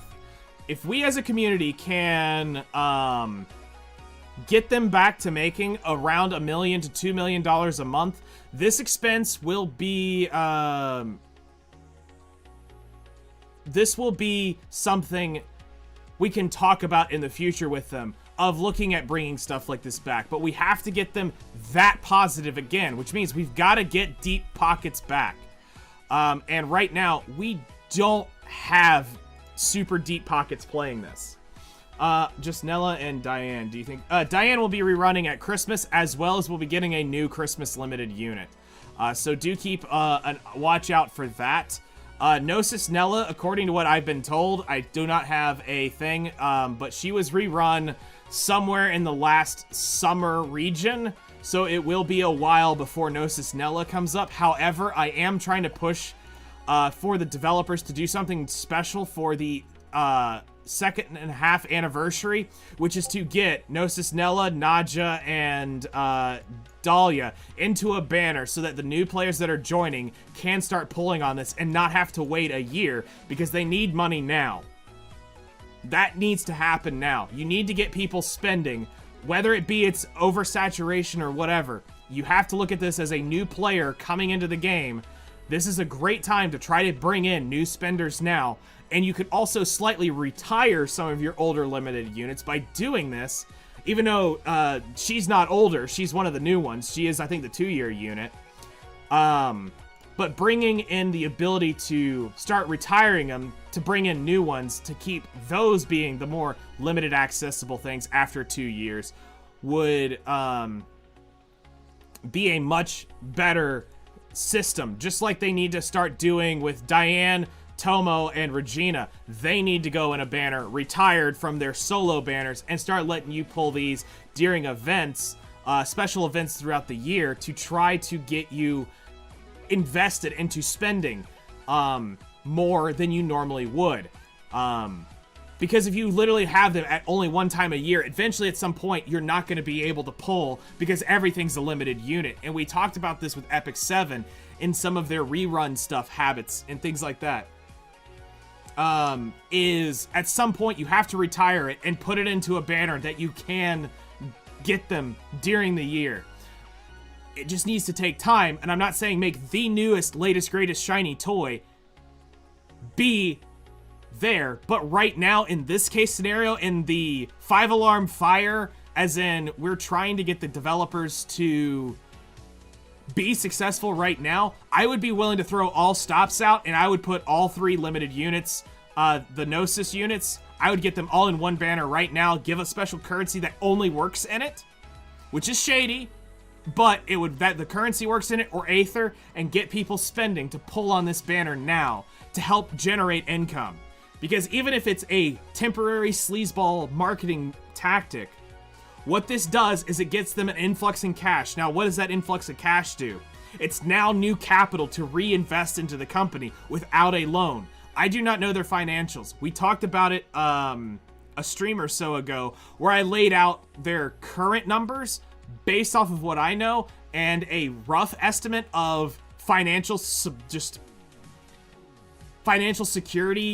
mindsets, that if we're going off I think I did it off $150 to $185,000 a month is what I did the average on, that they're making about $2 million a year. But with everything else that they've got to go on, they only have like $40,000 worth of capital that I can think of without going into the nitty gritty of stuff and like really nitpicking like financials. But we're going to say they have like $50,000 of financial freedom after the basic marketing campaign.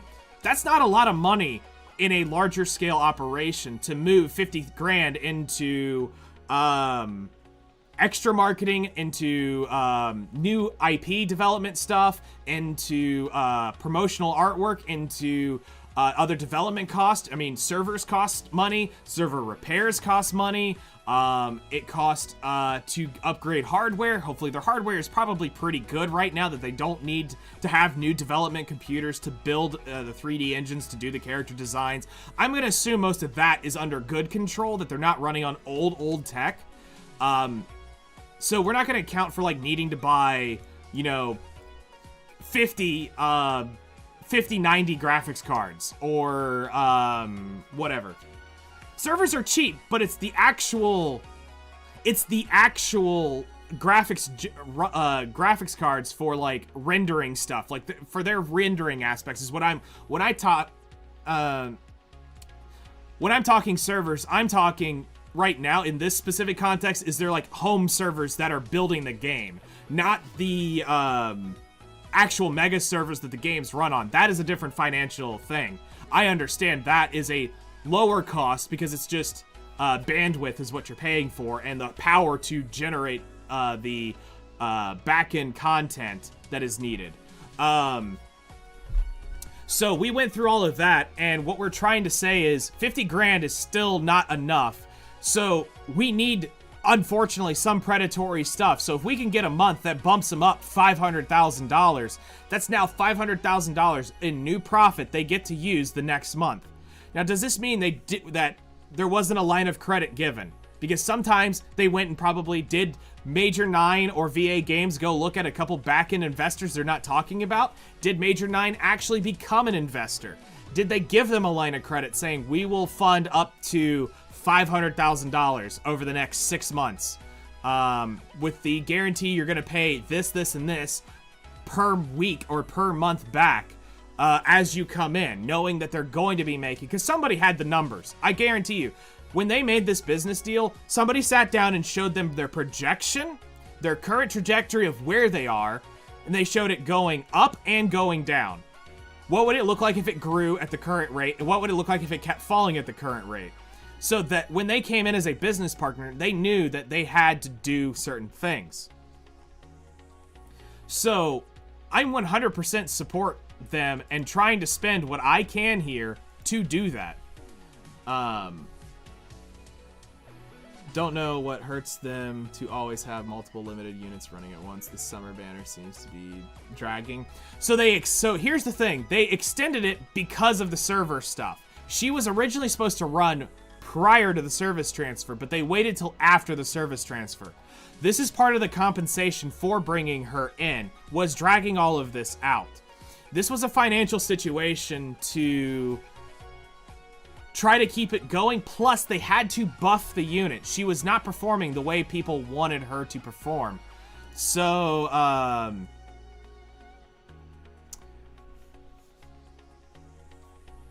I would be very careful if I were them. Now, multiple banners isn't necessarily a bad thing, and I'll kind of give you why it's not bad. one of the arguments that I used was, we'll go ahead and let this start dragging on some stories while we're here, is if you take, Has returned. Did you miss me? running something like Ember almost directly into Tamamo, directly into 2.5 anniversary, directly into Christmas, it is a financial burden on new players. But if you can get ahead of it enough and actually promote that we're doing it, it makes this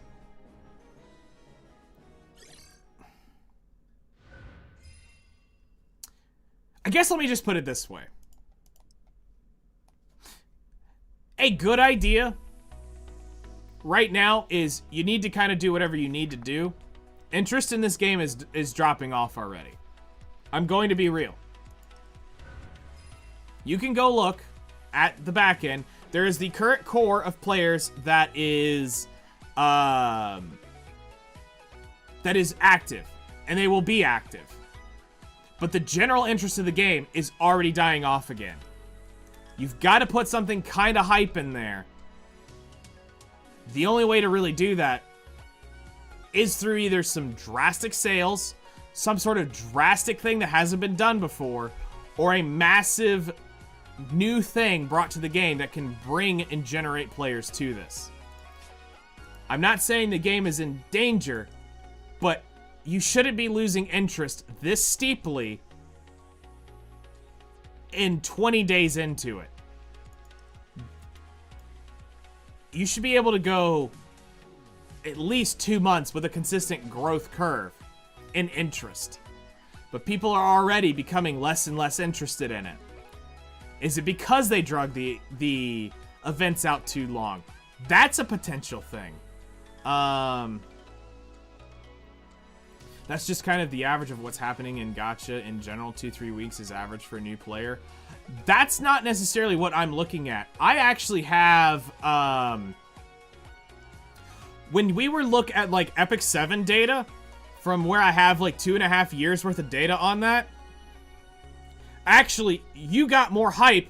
There were lulls and valleys, but on initial hype release, it didn't plummet this fast. It actually kind of went up, it plateaued, kind of came up, came down, and it was a much slower decrease in interest, where this is a much steeper decrease in interest. And that's where it raises concerns for me. Speaking of spending, I just played Stella Sora after seeing their gacha system and cash shop. I appreciate this game so much more. Spending here is so much worth. Exactly. Is Lizelette a good investment? Not really. She's more of a situationally good unit. Depends on what you want her for. What specifically in her kit do you want her for? And that really determines that. The Stella Sora is just bad. That kind of what's happening in gacha every 2-3 weeks. For the normal heroes, any recommendations for PvE? I mostly run autoplay. Some units are much stronger than others. I love Noah so far. So this depends on what you're doing, because you're not going to use a team for everything. Also, why is my thing so bleached out? Hold on. Let's lower the contrast here, because I am hot as crap.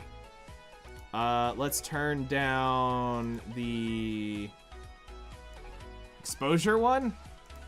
There we go. That's better. Now I don't look blown out. At a time where not much competition. Now there are hype releases every month. Just her looks and voice, okay? So you need to look at her actual kit. That's why you invest in her. You don't do it because of looks and voice. So if we come down here and we look at her, first off, she's a healer. Okay, so let's look at it. She's a 3-star red healer. What does she provide to you? So she has removes all debuffs and heals allies by 15, 25, 35 percent. And also reduces the skill cooldowns of all allies, excluding the caster, by 2 turns.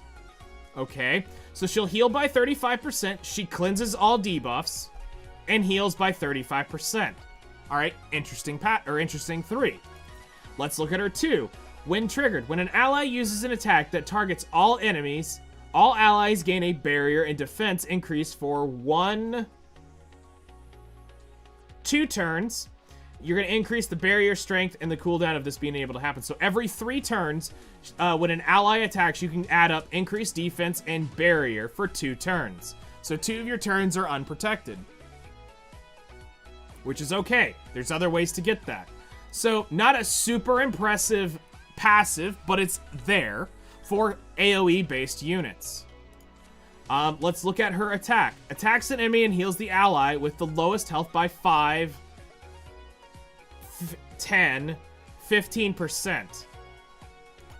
She can also, she can change it over to be all allies. The target at AP plus 50 excludes the caster, so she'll increase the AP by 50. And if you did take her to 5 stars, it would be 2 turns on a barrier.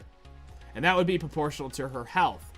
Overall, it's a neat fire healer, but there are better out there. And the disgusting part is she is a 2-star unit. Paramedic is always ready to go. Like, this is a better unit, but she, every 2 turns, will cleanse 2 debuffs. So there's a bit of a difference. She'll also heal 30%. She has a 70% heal, and she'll increase the defense of the target for 2 turns. And then she'll grant a barrier to the lowest health. Does that mean that this is what you absolutely need to use? No, this is just technically a better general purpose fire unit. But if it's really in the end what you want to use, there's nothing saying if you have the synchro device, go pop her in and try using her. You know, this way you get to see her with max books, max investment. She's level 100, upgraded 6. You're going to get all the skills leveled up, and you can test it against some of your other healers. Do you find that the rotation is lacking? Because this is going to only be reduced by 4 turns, so you can only remove all debuffs every 4 turns. Now, is that necessarily your issues? No. You've got many things. Thank you for streaming live, M9 Official. I'm not very good with English, so even though I watch your stream, I might not always understand everything. Oh, you're the Major 9 developer. Welcome in. It's good to have you here.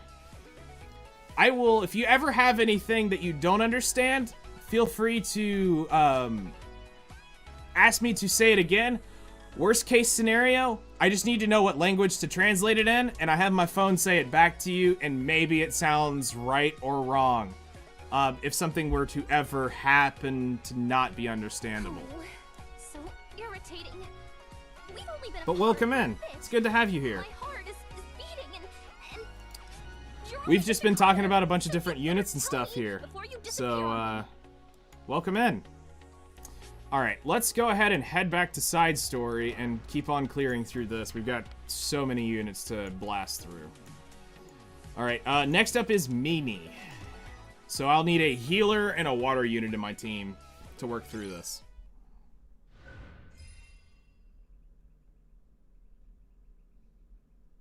Yes. That's the unfortunate reason of why I have the stamina saved up, is so that I can sit here and do so much with my stamina. You know, if I was just playing by myself, this would be uncapped for me.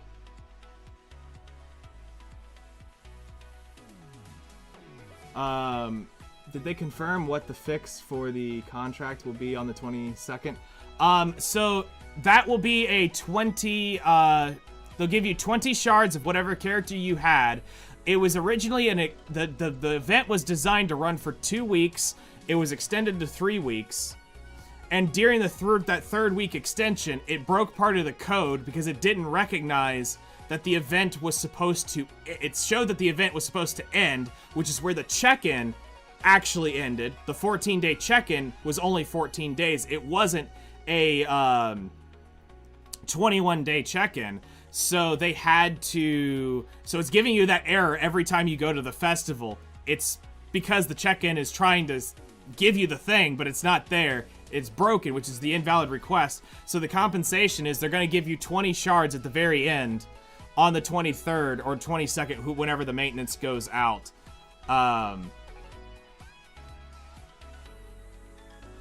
When did they announce the extension if the update notice says 22 days? It was the original, idea. So from my understanding, this was a decision decided before the service transfer. That the original festival planned was 2 weeks. But then with the service transfer, they decided to extend it 3 weeks, to make a 3-week extension, and that's where it broke the check-in at. So that it was announced in the patch notes. By the time we got the patch notes, it was a 3-week event, but it was prior to that, it was originally developed as a 2-week event. You're right, it's a bit embarrassing, but there is a bug. Since the service transfer was our top priority, the issue ended up happening.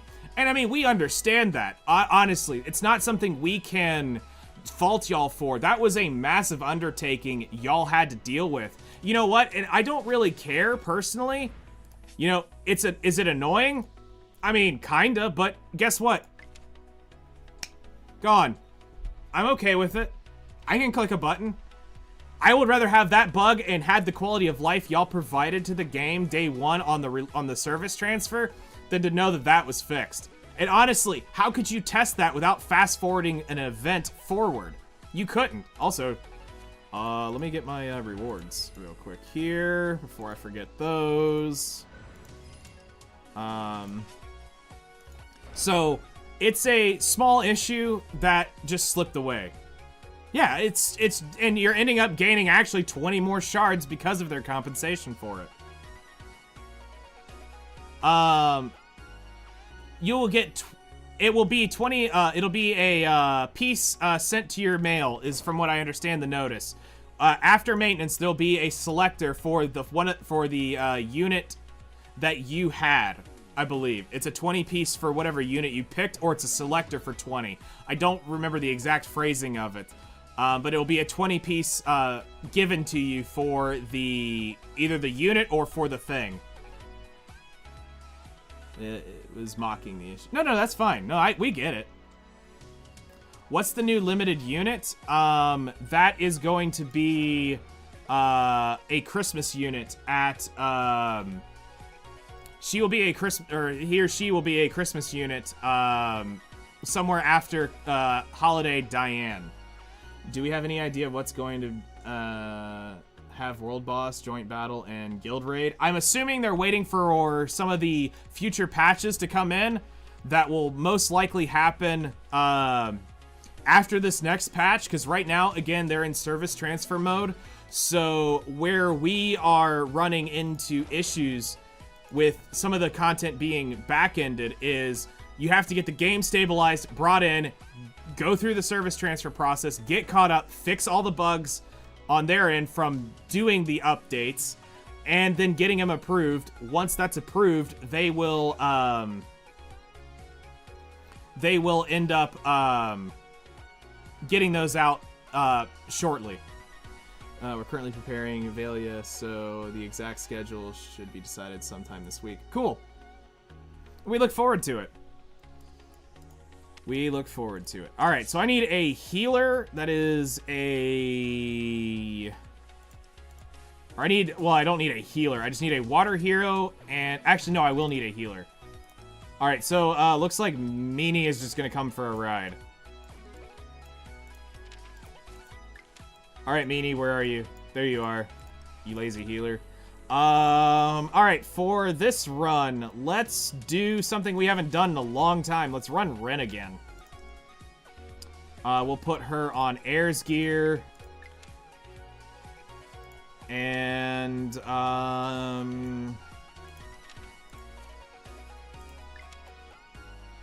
let's run for Science.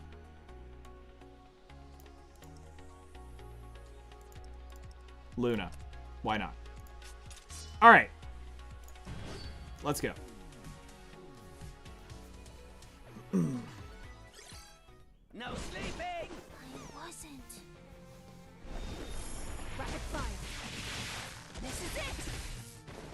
Yes, they stated in the developer's letter that they are going to be working on 2 to 3 characters per run of doing this. And those are the original ones they're starting with right away. And it also looks like they're working on Veronica as a technical, I wouldn't say rework, but with the Awakening, that you could also consider a buff rework of sort, because we don't really know exactly what the details with Awakening will be, but that's going to be a potential type of rework as well.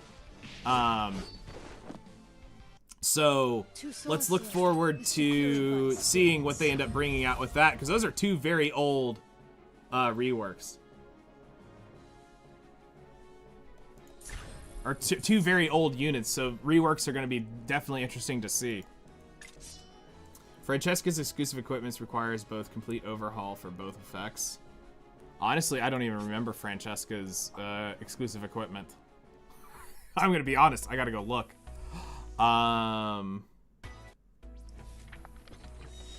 So let's see here. Heroes, Francesca is here. Don't touch Trust level. You might not live to regret. So has a 10% chance of gaining an extra turn after attacking, after using 9-inch nails, and detonates all bleeds.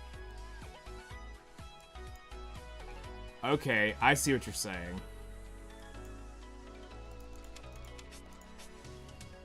We're conducting an overall review at the moment. From my perspective, improving Demi Stella is a high priority. I believe some adjustments are also necessary for some of the initial launch characters. Okay, I want to just say this as a longtime fan of Demi Stella, and as somebody who was tortured by this unit, and that all my friends literally made fun of me for not pulling her until I had to spend money at the very last day. She's a PvE queen. I will agree that she needs some tweaking, but be careful of turning this into something. I mean, obviously you've got to go against Luna, so just be careful. You have to go soon? Well, we appreciate it for stopping by. Before I leave, I'll do a quick speed game to give out some coupons. Okay. We would appreciate that.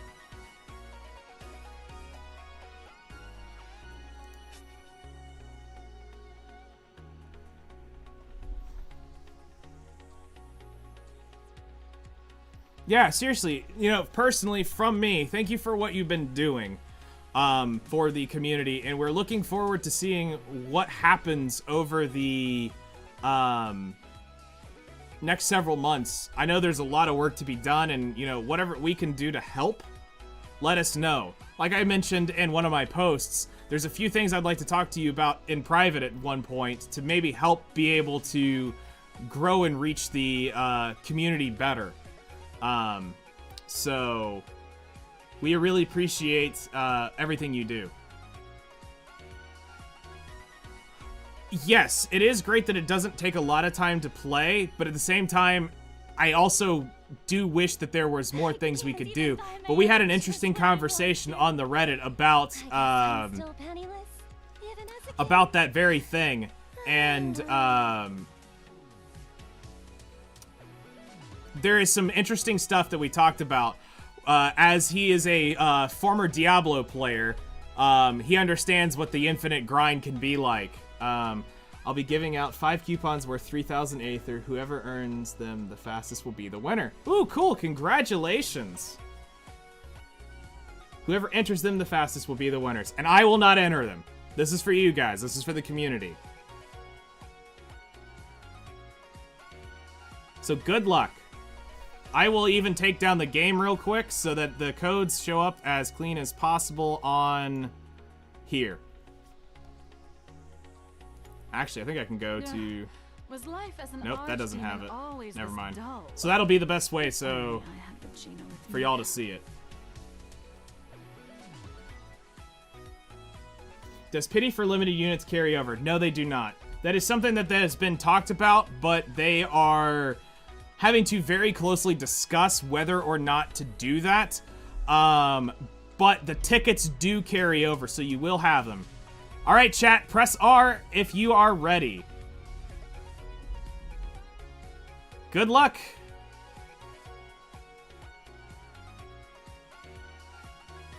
Uh-oh.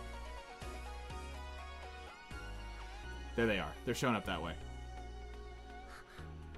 87 pending updates just because I was distracted. 3,000 Aether to the first 3 people to get it. It was First much 5 more people to get it. convenient when Officer Felix was around to handle all my maintenance. Go, go, go, go, go, go, go. You got this, chat. We appreciate you. Thank you so much for dropping out that Aether. We really appreciate that. So 5 lucky players are going to walk away with 3,000 Aether.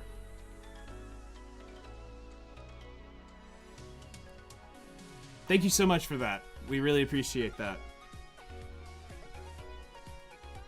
Make sure if you do end up redeeming it to reply at M9Official. Thank you so much. And even if you didn't, I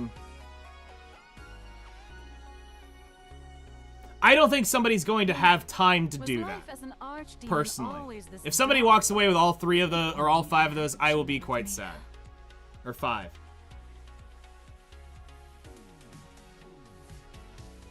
Me personally, I'm not doing it. I'm going to pop my game up just to show that I am not doing it.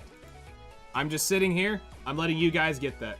I can't come here often, but I'll drop by from time to time to give out event coupons. Thank you all for playing. We appreciate your time. Thank you so much. We look forward to seeing you around when you do get to stop by. And if not, enjoy your day. We really appreciate you.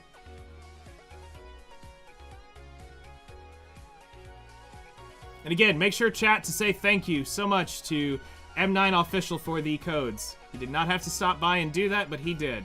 Now that I know what it's like to be a weakling, this form, hubris. Take care. Have a great and wonderful day. Alright, back to our grind here.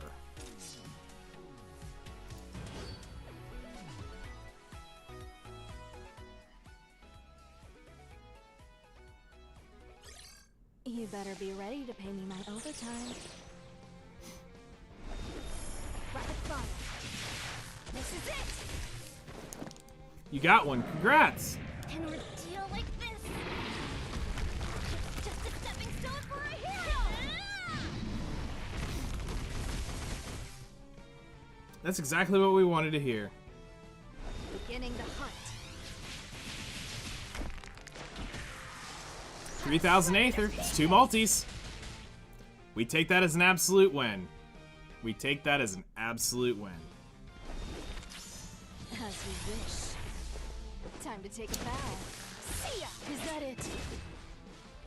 And that's something that if he ever does that, I will never go for one of those codes. That's gonna always be for you guys.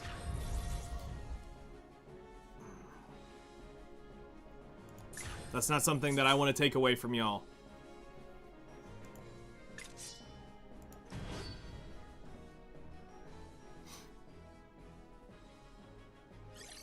It's the hour of heroes, you knaves. Rapid fire. This is it! No matter the trial, nothing will stop my path to my utopia.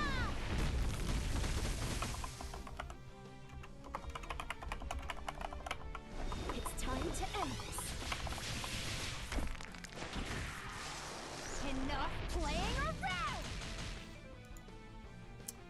Alright, so back on to our grind. As you wish. Time to take a bow. See ya! Is that it? I don't even remember what we were talking about prior at this point. Welcome to boomer mentality. Is to purify spirits. Oh, man.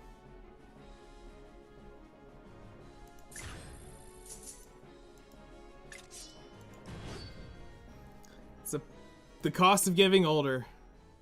You were starstruck? No, it's not that. It's just short-term memory issues. Let's go.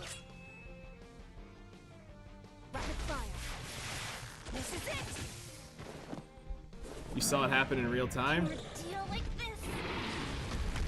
It's just a stepping stone. No, it's just professionalism. There's a difference.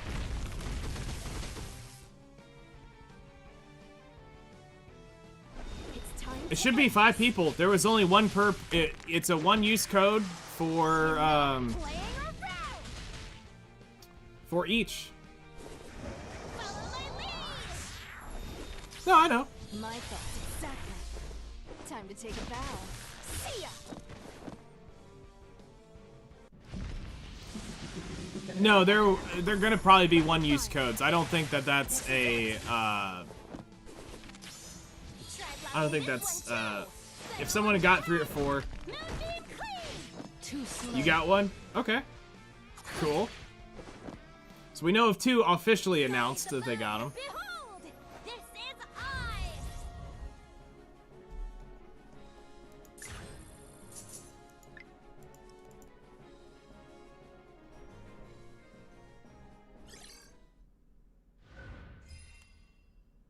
Are Outerplane players considered gooners? No. That is just stupid, honestly. You like what you like. Don't be ashamed of it. You're so annoying. What you tried, no shame. Honestly, for science, there's nothing wrong with it. No matter the trial, nothing will stop my path to my utopia.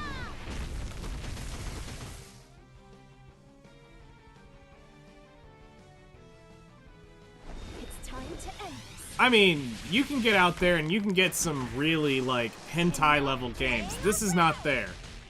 Yeah, it's revealing, it's, provocative at times, but it's not, like, it's not going on, Time to take a bow. the hentai scale, where we're getting out there into that level of stuff. It's not that type of game. Finally. Just because something has jiggly physics doesn't mean it is exactly that.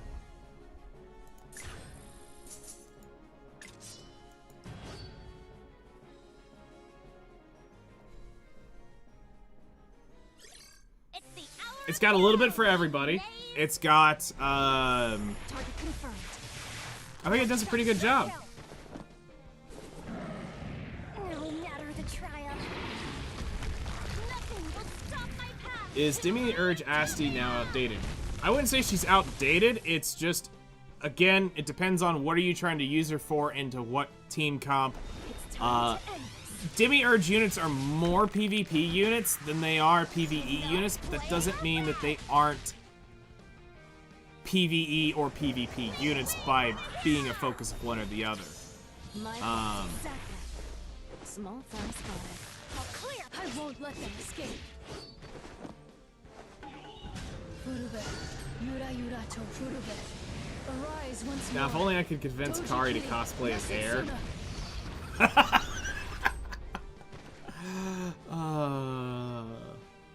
Put a ring on it, then she would. Rapid fire. This is it. Put a ring on it, and then she would. Let's see if you can take this. Better watch your head. No need clean. Overheat.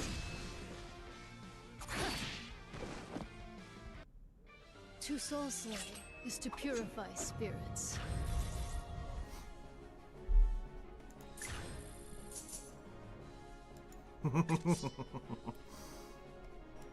Oh gosh. That or not, I am I sense not gonna hang around. Cesspools, you've been Target confirmed. One shot short kill. figuring the official light for that. An ordeal like this. It's just a stepping stone for a hero. Yeah. It's time to end this. Enough playing around. Make way for the hero. Oh. My thoughts exactly. Small fire spotted. I'll clear. I won't let them escape. Let's see, it's 10-11. I'll probably do One shot short kill. Let's see if you can take this. School is in session. Moonlight slash. Too I'll slow. probably end up doing one more character. We'll see how fast this one finishes up. We might do one more character for the day. And then I need to spend my energy to get my dailies done. If you really listen to the English voice, which character is beyond a biological classification? What is that question? I actually don't know what you're trying to ask with that.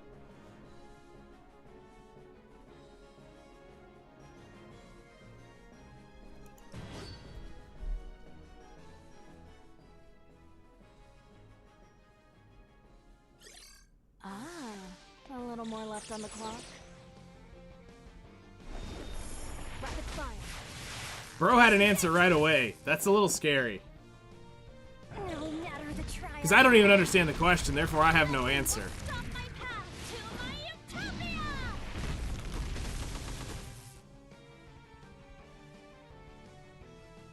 It's like, I need the question clarified. I don't know what that means. She sounds like a robot. Oh, that's true. They did do the robot voiceover with it, which is pretty neat. The robot isn't biological. Small fun spotted. All clear. Okay. I bite. Rapid fire. This is it. Let's see if you can take this. Fading light. Answered. Moonlight slash. You can't see chats? He said ellipsian. Hand me my juice. Where the pretty ones at?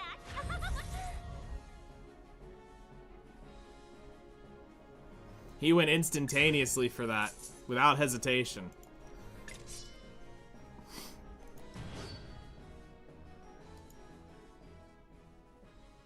Need to drive, so see you later. Alright, take care, man.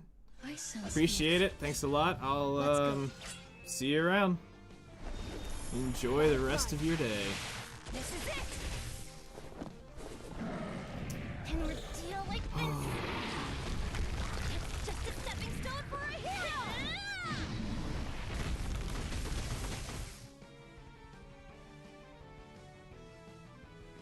Beginning It's Demi Dracon. Okay. I know why you say that. What specifically about Demi Dracon As you wish. for you? Time to take a bow. See ya! I won't let them escape.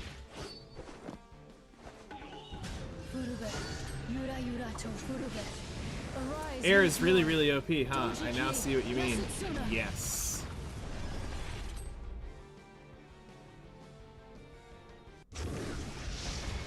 Oh, it's one of her voice lines. Okay. Rapid fire. Yeah, Air is a great single target damage dealer. Better watch your head. Moonbeam clean. Too slow. Air is very, very good. Just don't try to grab mine right now. Mine doesn't have gear on because it's on Ren. My air gear is currently on my Ren, so nobody try to go grab my I'm trying to do this, so not gonna be super helpful. Alright, there's another one done. Yeah, we can definitely do one more.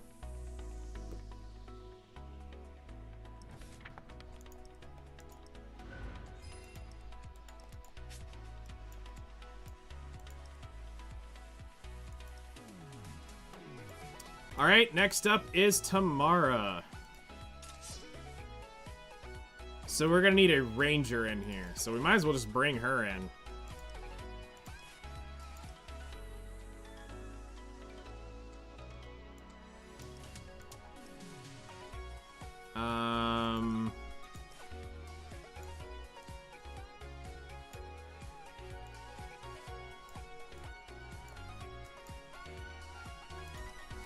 Let's thicken the plot up for this one.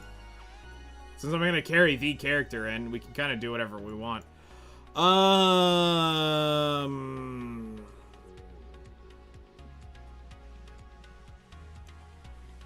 Here you go. We'll just go do everything limited and stupid at this point.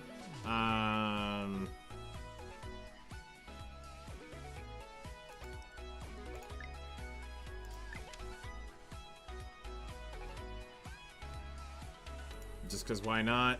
And Tamara is going to be right here.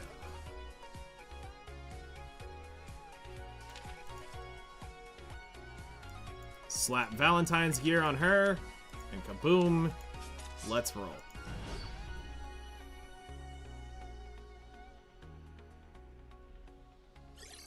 Yeah, we just like to hang out, chat, help you guys, answer questions. Today's kind of a chill day in terms of grinding. We're trying to just really... My goal is trying to get my resources as high as possible, as fast as possible, and clear out as much stuff that I haven't done before I start beating my head against very hard tower, clearing the elemental towers, and doing adventure. Needs to be done. I need to do my adventure logs. But also, some of it is kind of slightly waiting on videos, which we're sitting at... Today is actually going to be a pretty quick video. Well, quick-ish video after the hour-long video yesterday. Challenge special request will be today, which I'm glad I ended up breaking it into two, because that would have made it at least probably an hour and 30 minutes, or an hour and 20 minutes, and I really hate having videos over an hour if I can avoid it. But with where we're currently at, I'm having to be careful with what I spend and how I spend it, because I will dump a ton of energy here in a couple days. Does Monad Ava need HP and set gears? So Ava will be the best for most people to put on a speed set and rock HP, speed, defense, and resilience on her. Will be the best case, what you're going to want to look for in perfect gears for her. So you're building defense, HP, the neck, you're going to want speed on the neck to get her out there to move faster. But you don't need to be worrying about making a speed demon character.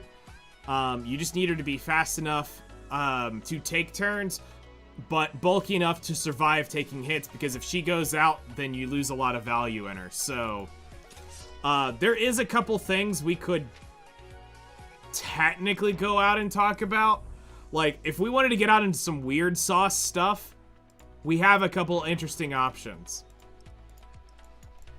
Split the speed set into a 2-piece set, then you go and you come down to Calamari and you get the swiftness set, and we run the speed set. Now, as she loses HP, you can speed her up to take more turns. And then you can run... dude, not everybody's gonna run a Rogue Charm on everything, and you're wasting so much stats to run a Rogue Charm on her. I'd rather have a bulkier character than have the Rogue Charm. Because there are other options that exist in your rerolls. So you can do the Rogue Charm, which is 10 chain points when scores a critical hit. That's cool. You have... Actually, let's go to it from the Codex. It shows this better. So, the different charms you have access to. Generates 12 chain points when enraged. Not really something you're going to want to use. 12 chain points when using an ultimate. Probably not what you're going to want to use. 10 change point when attacking an elemental advantage. Not really what you're going to want to use. 100% chance at 16 at the start of the battle. Wouldn't really use that one. Generates 10 chain points when using a non-attack skill. Based off of her kit, you could probably cycle this around every so often. You might get more value out of this than the Rogue in terms of stats. Depending on how you want to play it. 20 action points when attacking an elemental advantage. Not going to use that one. Action points when recovering an ultimate. Not going to really use that one. Mage's Charm when attacks all enemies. You're not using that one. Recovers 50 action points when an attack targets all allies. This is an option, but her action points aren't really... You'll be able to keep those up, honestly. I mean, it's not a bad option for the AP side of things, But my personal preference is going after the Saint's Charm for the two non-attack skills, because you'll get it off of her passive, and her S3 should trigger both of them. Because I don't want to go into crit. That's such a wasted stat on a healer for this.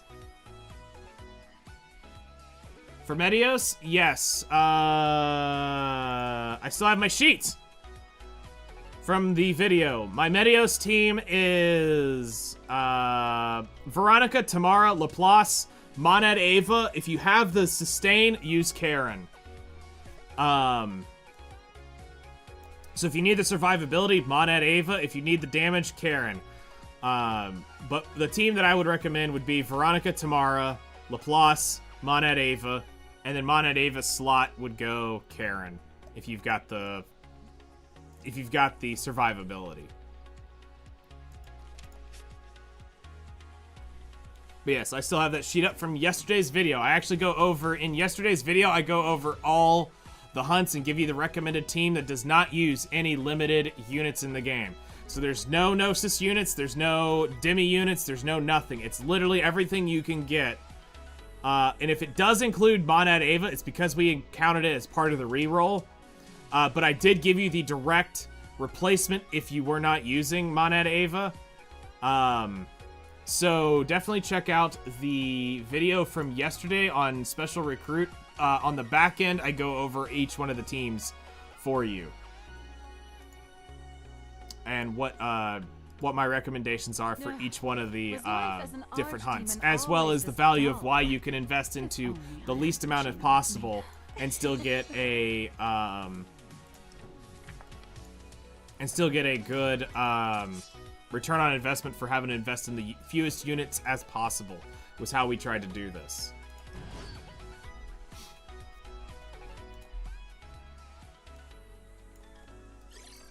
Your god has manifested herself before you. I don't miss these. I mean, it's... Unfortunately, most of the hunts aren't that great. And that's one of the sad things. Don't look away. That is one of the sadder realities of... As the world shrinks and disintegrates.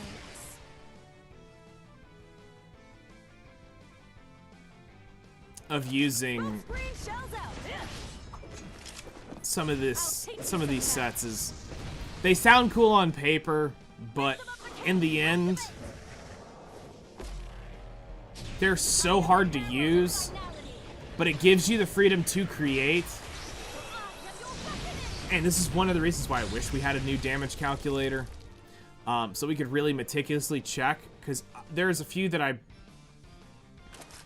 would like to see if it's possible to get the stats. If it was possible to get the stats, could we make it better? But without the guarantee of knowing that I have to have X benchmarks and stats, I don't want to ever go fishing for it, because it is resources to do it. Didn't have time to see your videos lately. Sorry about that. No worries. I don't mind answering the questions. I'm just saying, for like, when I'm not online, that's the best source of information, because I try to get everything you need in a video. And I just happen to actually put in all teams. I gave you the recommendation that doesn't use any limiteds or Gnosis premium units. So it's not like, oh, well, you don't have this unit, so you can't do that. You can't do this because of that. And I don't want to give people the advice either of using them, because you want people to be able to pull them all from the custom recruit and be able to play the game right away with what they're given, what they farmed, because not everyone's entitled to have that start. Not everybody's going to have poolside Regina. Not everybody's going to have Gnosis Nella or whatever, or Gnosis Dahlia, or whatever may be the meta unit to go grab, or a Demi unit from this. So we're not trying to get tech that you have no ability to get a hold of. And not people aren't going to go roll for, like, in-game builds, so there's not a point in trying to recommend stuff that you have to 6-star this, you have to have a 5-star that, you're gonna need the gear at X point to be able to do it, because technically we can clear it in 4 turns, but you gotta have all of this with it. And I'm not trying to do that. I'm trying to get sustainable, consistent obtainable things for you.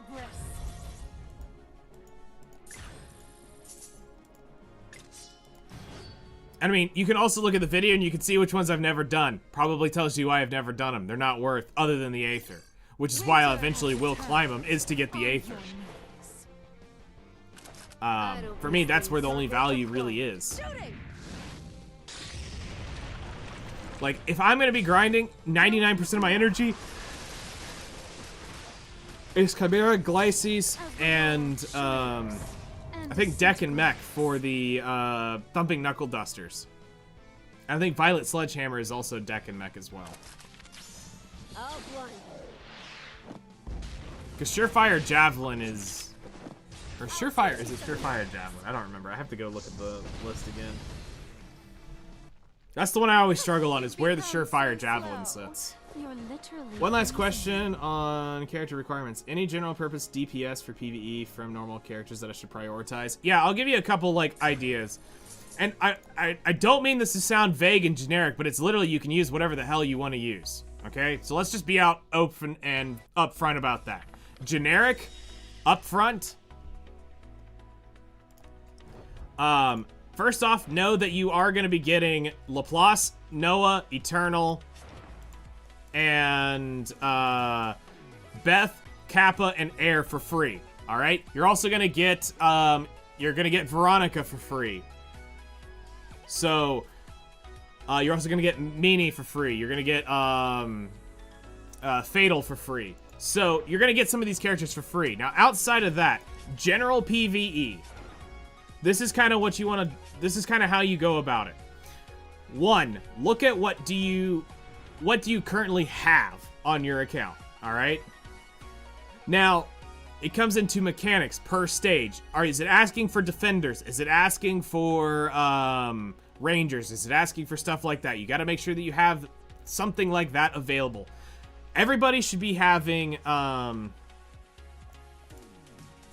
Everybody should have at least Valentine and Scotty on their accounts as general units, because those are going to support your DPS units. So we're already assuming 50% crit chance because we're running those. So now for any of your DPSs, when it comes to general use DPSs, you're probably going to want to look at Dracon, Laplace, Karen, Ren, Noah, Cannon, and I'm drawing a blank on one of the others. Maxwell, Eliza. These are great DPSs to have as mainstream DPSs. Then there are others that support underneath that, which will help out. So if you're looking for general PvE, if I'm gonna run a basic, I don't know what I'm getting into team, my go-to is Demi Stella, Noah, Scotty or Valentine, Monad Ava. That's what I'm going to.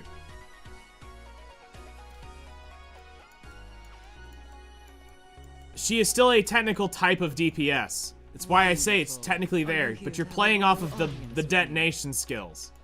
And the bleeding is what I'm more looking at it as. It's a debuffer, but I'm using it as a debuff damager. I prefer Maxwell. I'm trying to come up with things that aren't the direct striker, straight damage down the line. But she is a damage dealer that can be used. Because you can pair her with Beth, and they work really great together as a team.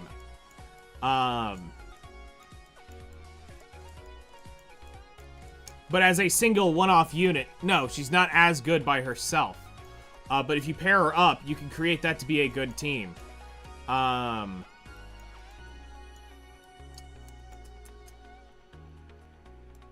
So, yeah, Ame, even, is a great DPS to have. I mean, I can't look over her. And I'm trying not to name, every Demi unit under the sun, either, or Gnosis limited units. I'm trying to go with what the general pool is. But if you're going to get me into a general starter team, it's gonna be, let's see here.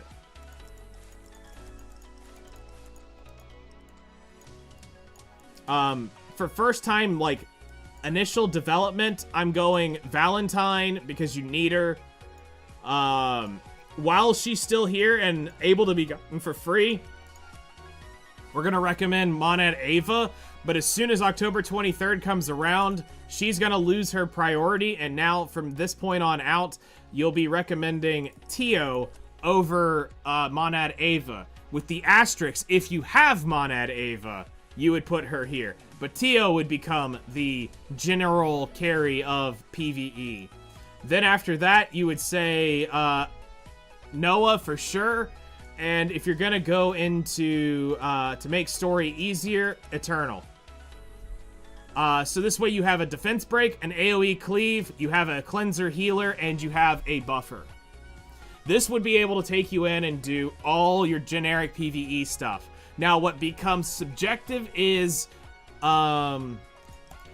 whether or not, like, I would be carrying Demi Stella into this team. This carried me through most of early PvE content. Then when it didn't, I either took one of these out for Veronica, or I took her out and risked this to put Veronica into it. But we also have new tech that I didn't have back then. But until the 23rd, in 3 days, I will stop recommending Monad Ava as the go-to unit. As the first opinion here. Because not everybody from that point on out is guaranteed to have her. But right now, this is the sauce that you would want to... This is how you would actually want to run this. Currently. So, this is great. But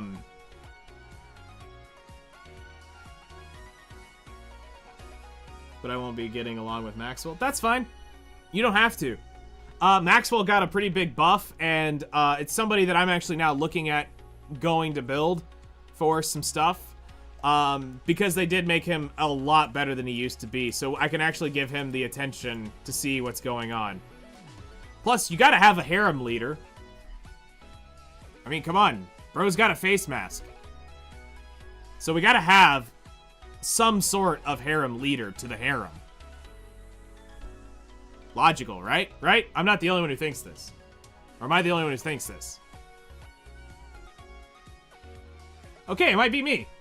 Leo is the harem leader?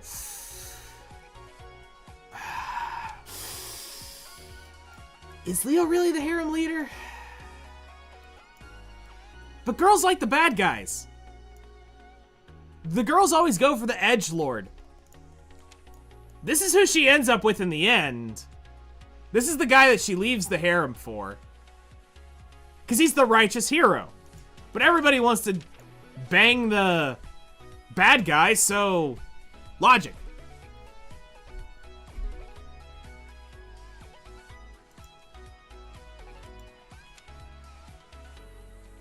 Kay sits in the corner. He does.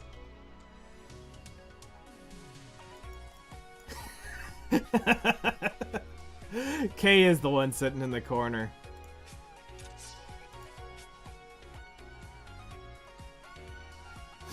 Maxwell wins in the beginning. Leo wins in the end.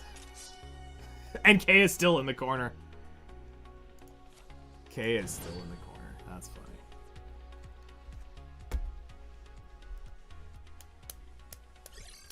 Your existence aggravates me. Disgusting thing.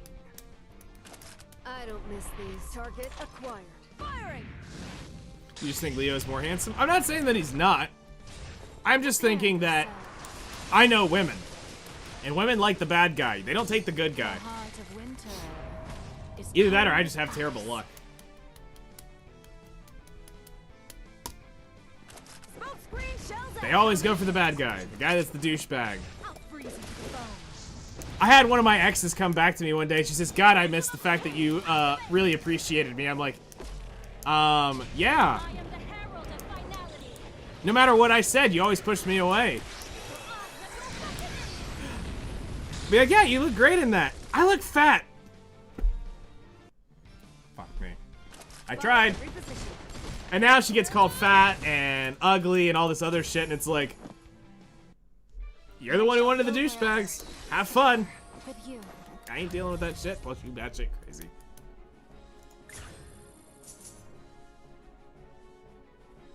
Now that I'm worn out, I want you. Yep. That's really what she says.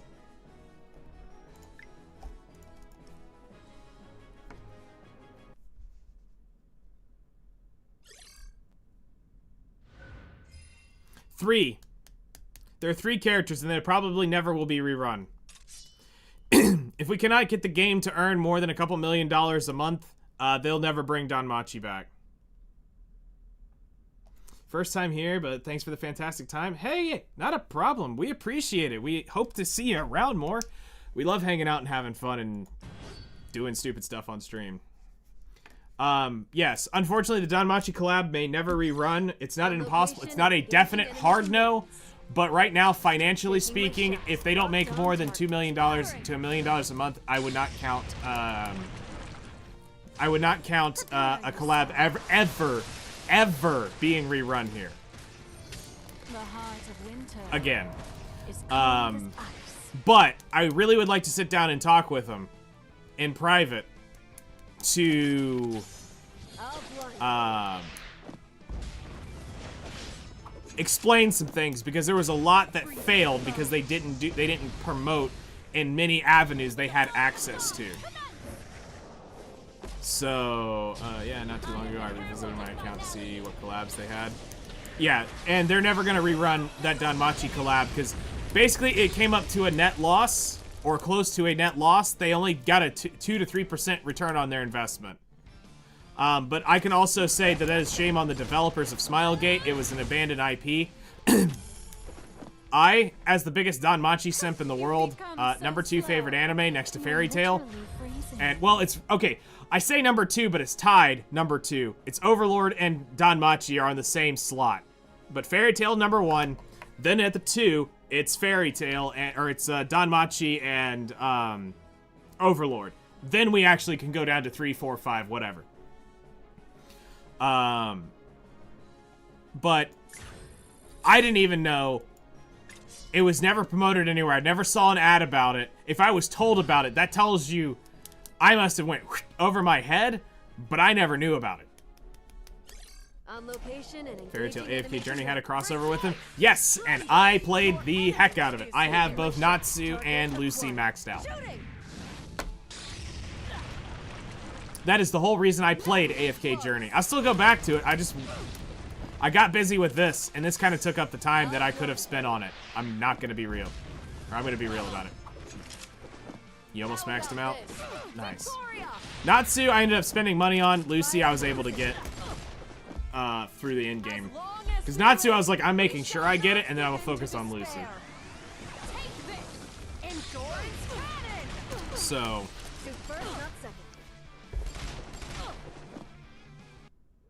Mission complete. Returning to base. Oh no, Paragon, I have them maxed out as far as you could pull on their banner that day. But Paragon 5, no, I got one more 5-star to get Paragon 5. Then I can go max them out. But no, I have to finish unlocking Paragon 5 first. One more, I need one more, whatever, max level, and I can get it.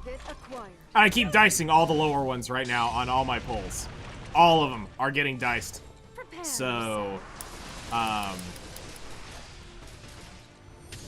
heart of winter is cold as ice. Making her Paragon, nice. Close combat, huh? Come and get.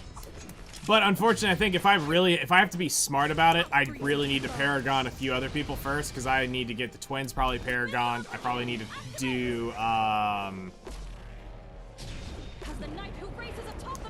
what's her face?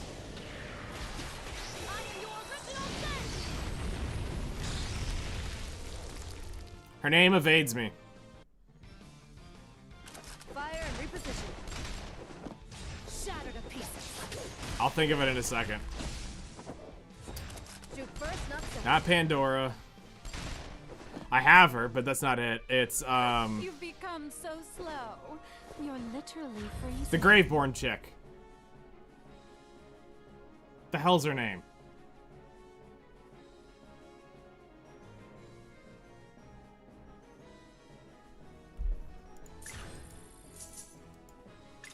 Shamira, thank you. Yes. I need to probably do her before I go throw it into Natsu. Lucy I can kind of understand. Lucy's got some pretty good value. Natsu's not so much. Natsu's fun though, so I mean I kind of want to get Natsu done. But yeah, I probably need to do Shamira and the twins first before I do anything else. Firing! Don't look away. As the world shrinks and disintegrates. With the fall of the dawn, commence! As the knight who races atop the moonlight. For I am your reckoning! Yeah, thanks for stopping by. We appreciate it. Hope you have a great rest of your day. We'll see you later. This is my power. The authority of hubris. The authority of her hubris. What?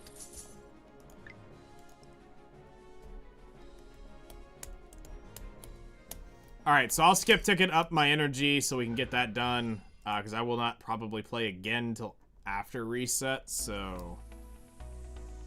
Go ahead and make sure that we have spent enough energy for this.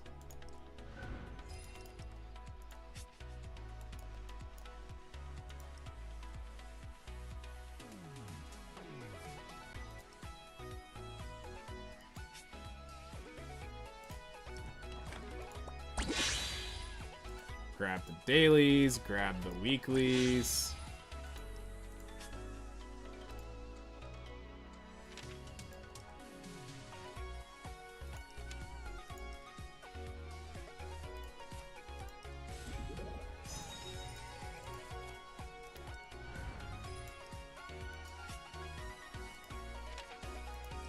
Alright, so we definitely need to spend more content stuff. So let's jump in and see where we're at on energy expenditure.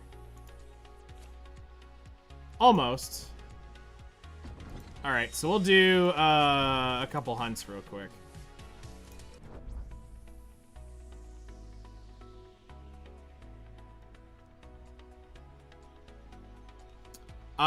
Maybe. I'm not 100% sure. I don't know if I'll end up playing this season. I don't know if I'll end up having time.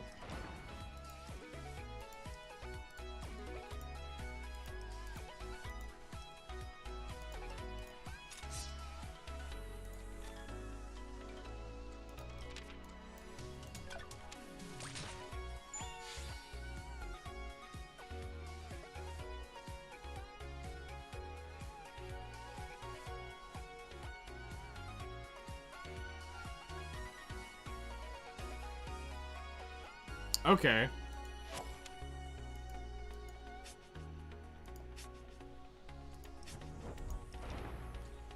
I mean, I have one.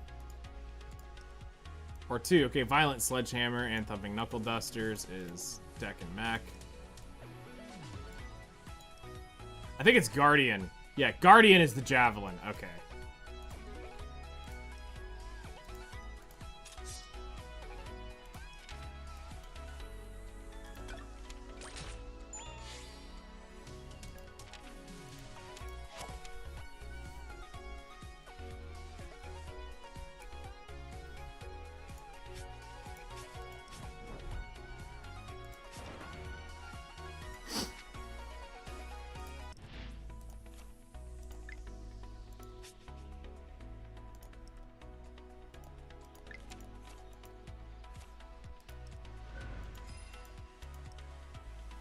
Alright. We almost earned that one. Okay, so let's go ahead and get a...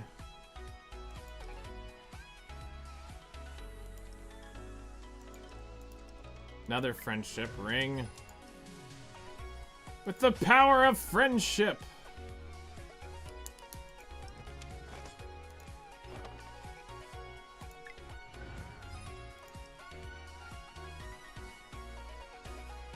The power of friendship indeed. Okay. So, let's see. What else do we have?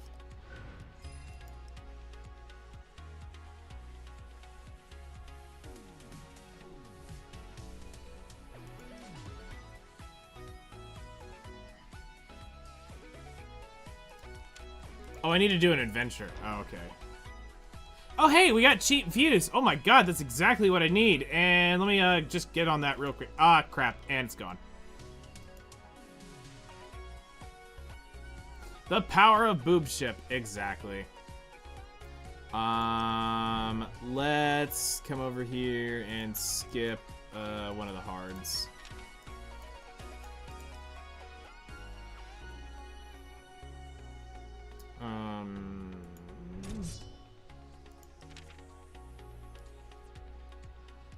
Screw it, we'll spend the 45 energy.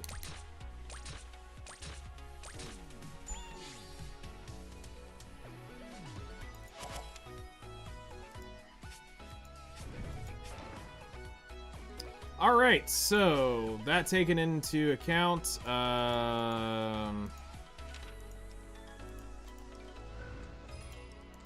daily missions are done. Always go for Rock. Rock has the highest chance of winning.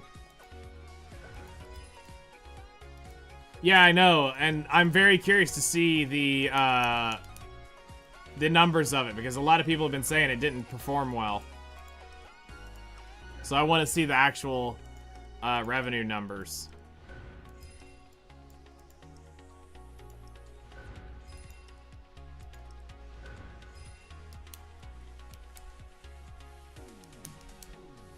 It's a 20% chance to counterattack. She has to be hit to counter. So if she's not getting hit, you have to dice the 20% to counter.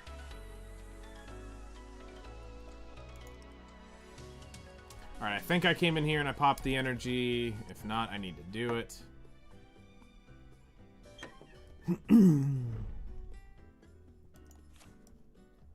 Yep, alright.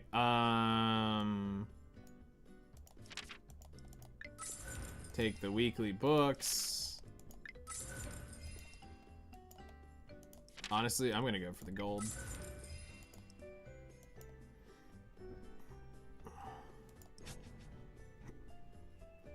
I'll do that later.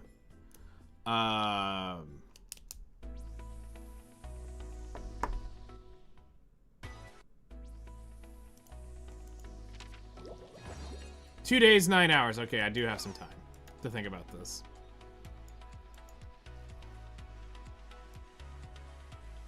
It's a bunch of value. That would literally let me pity the next unit.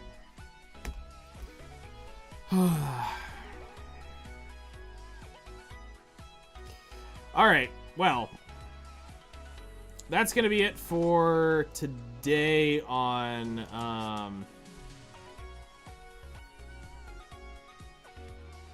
I'd so do it if it doesn't hurt you. Yeah, that's what I just gotta make sure. That'll be it for today on Outerplane. Tomorrow we'll go back and do more of the grinding here.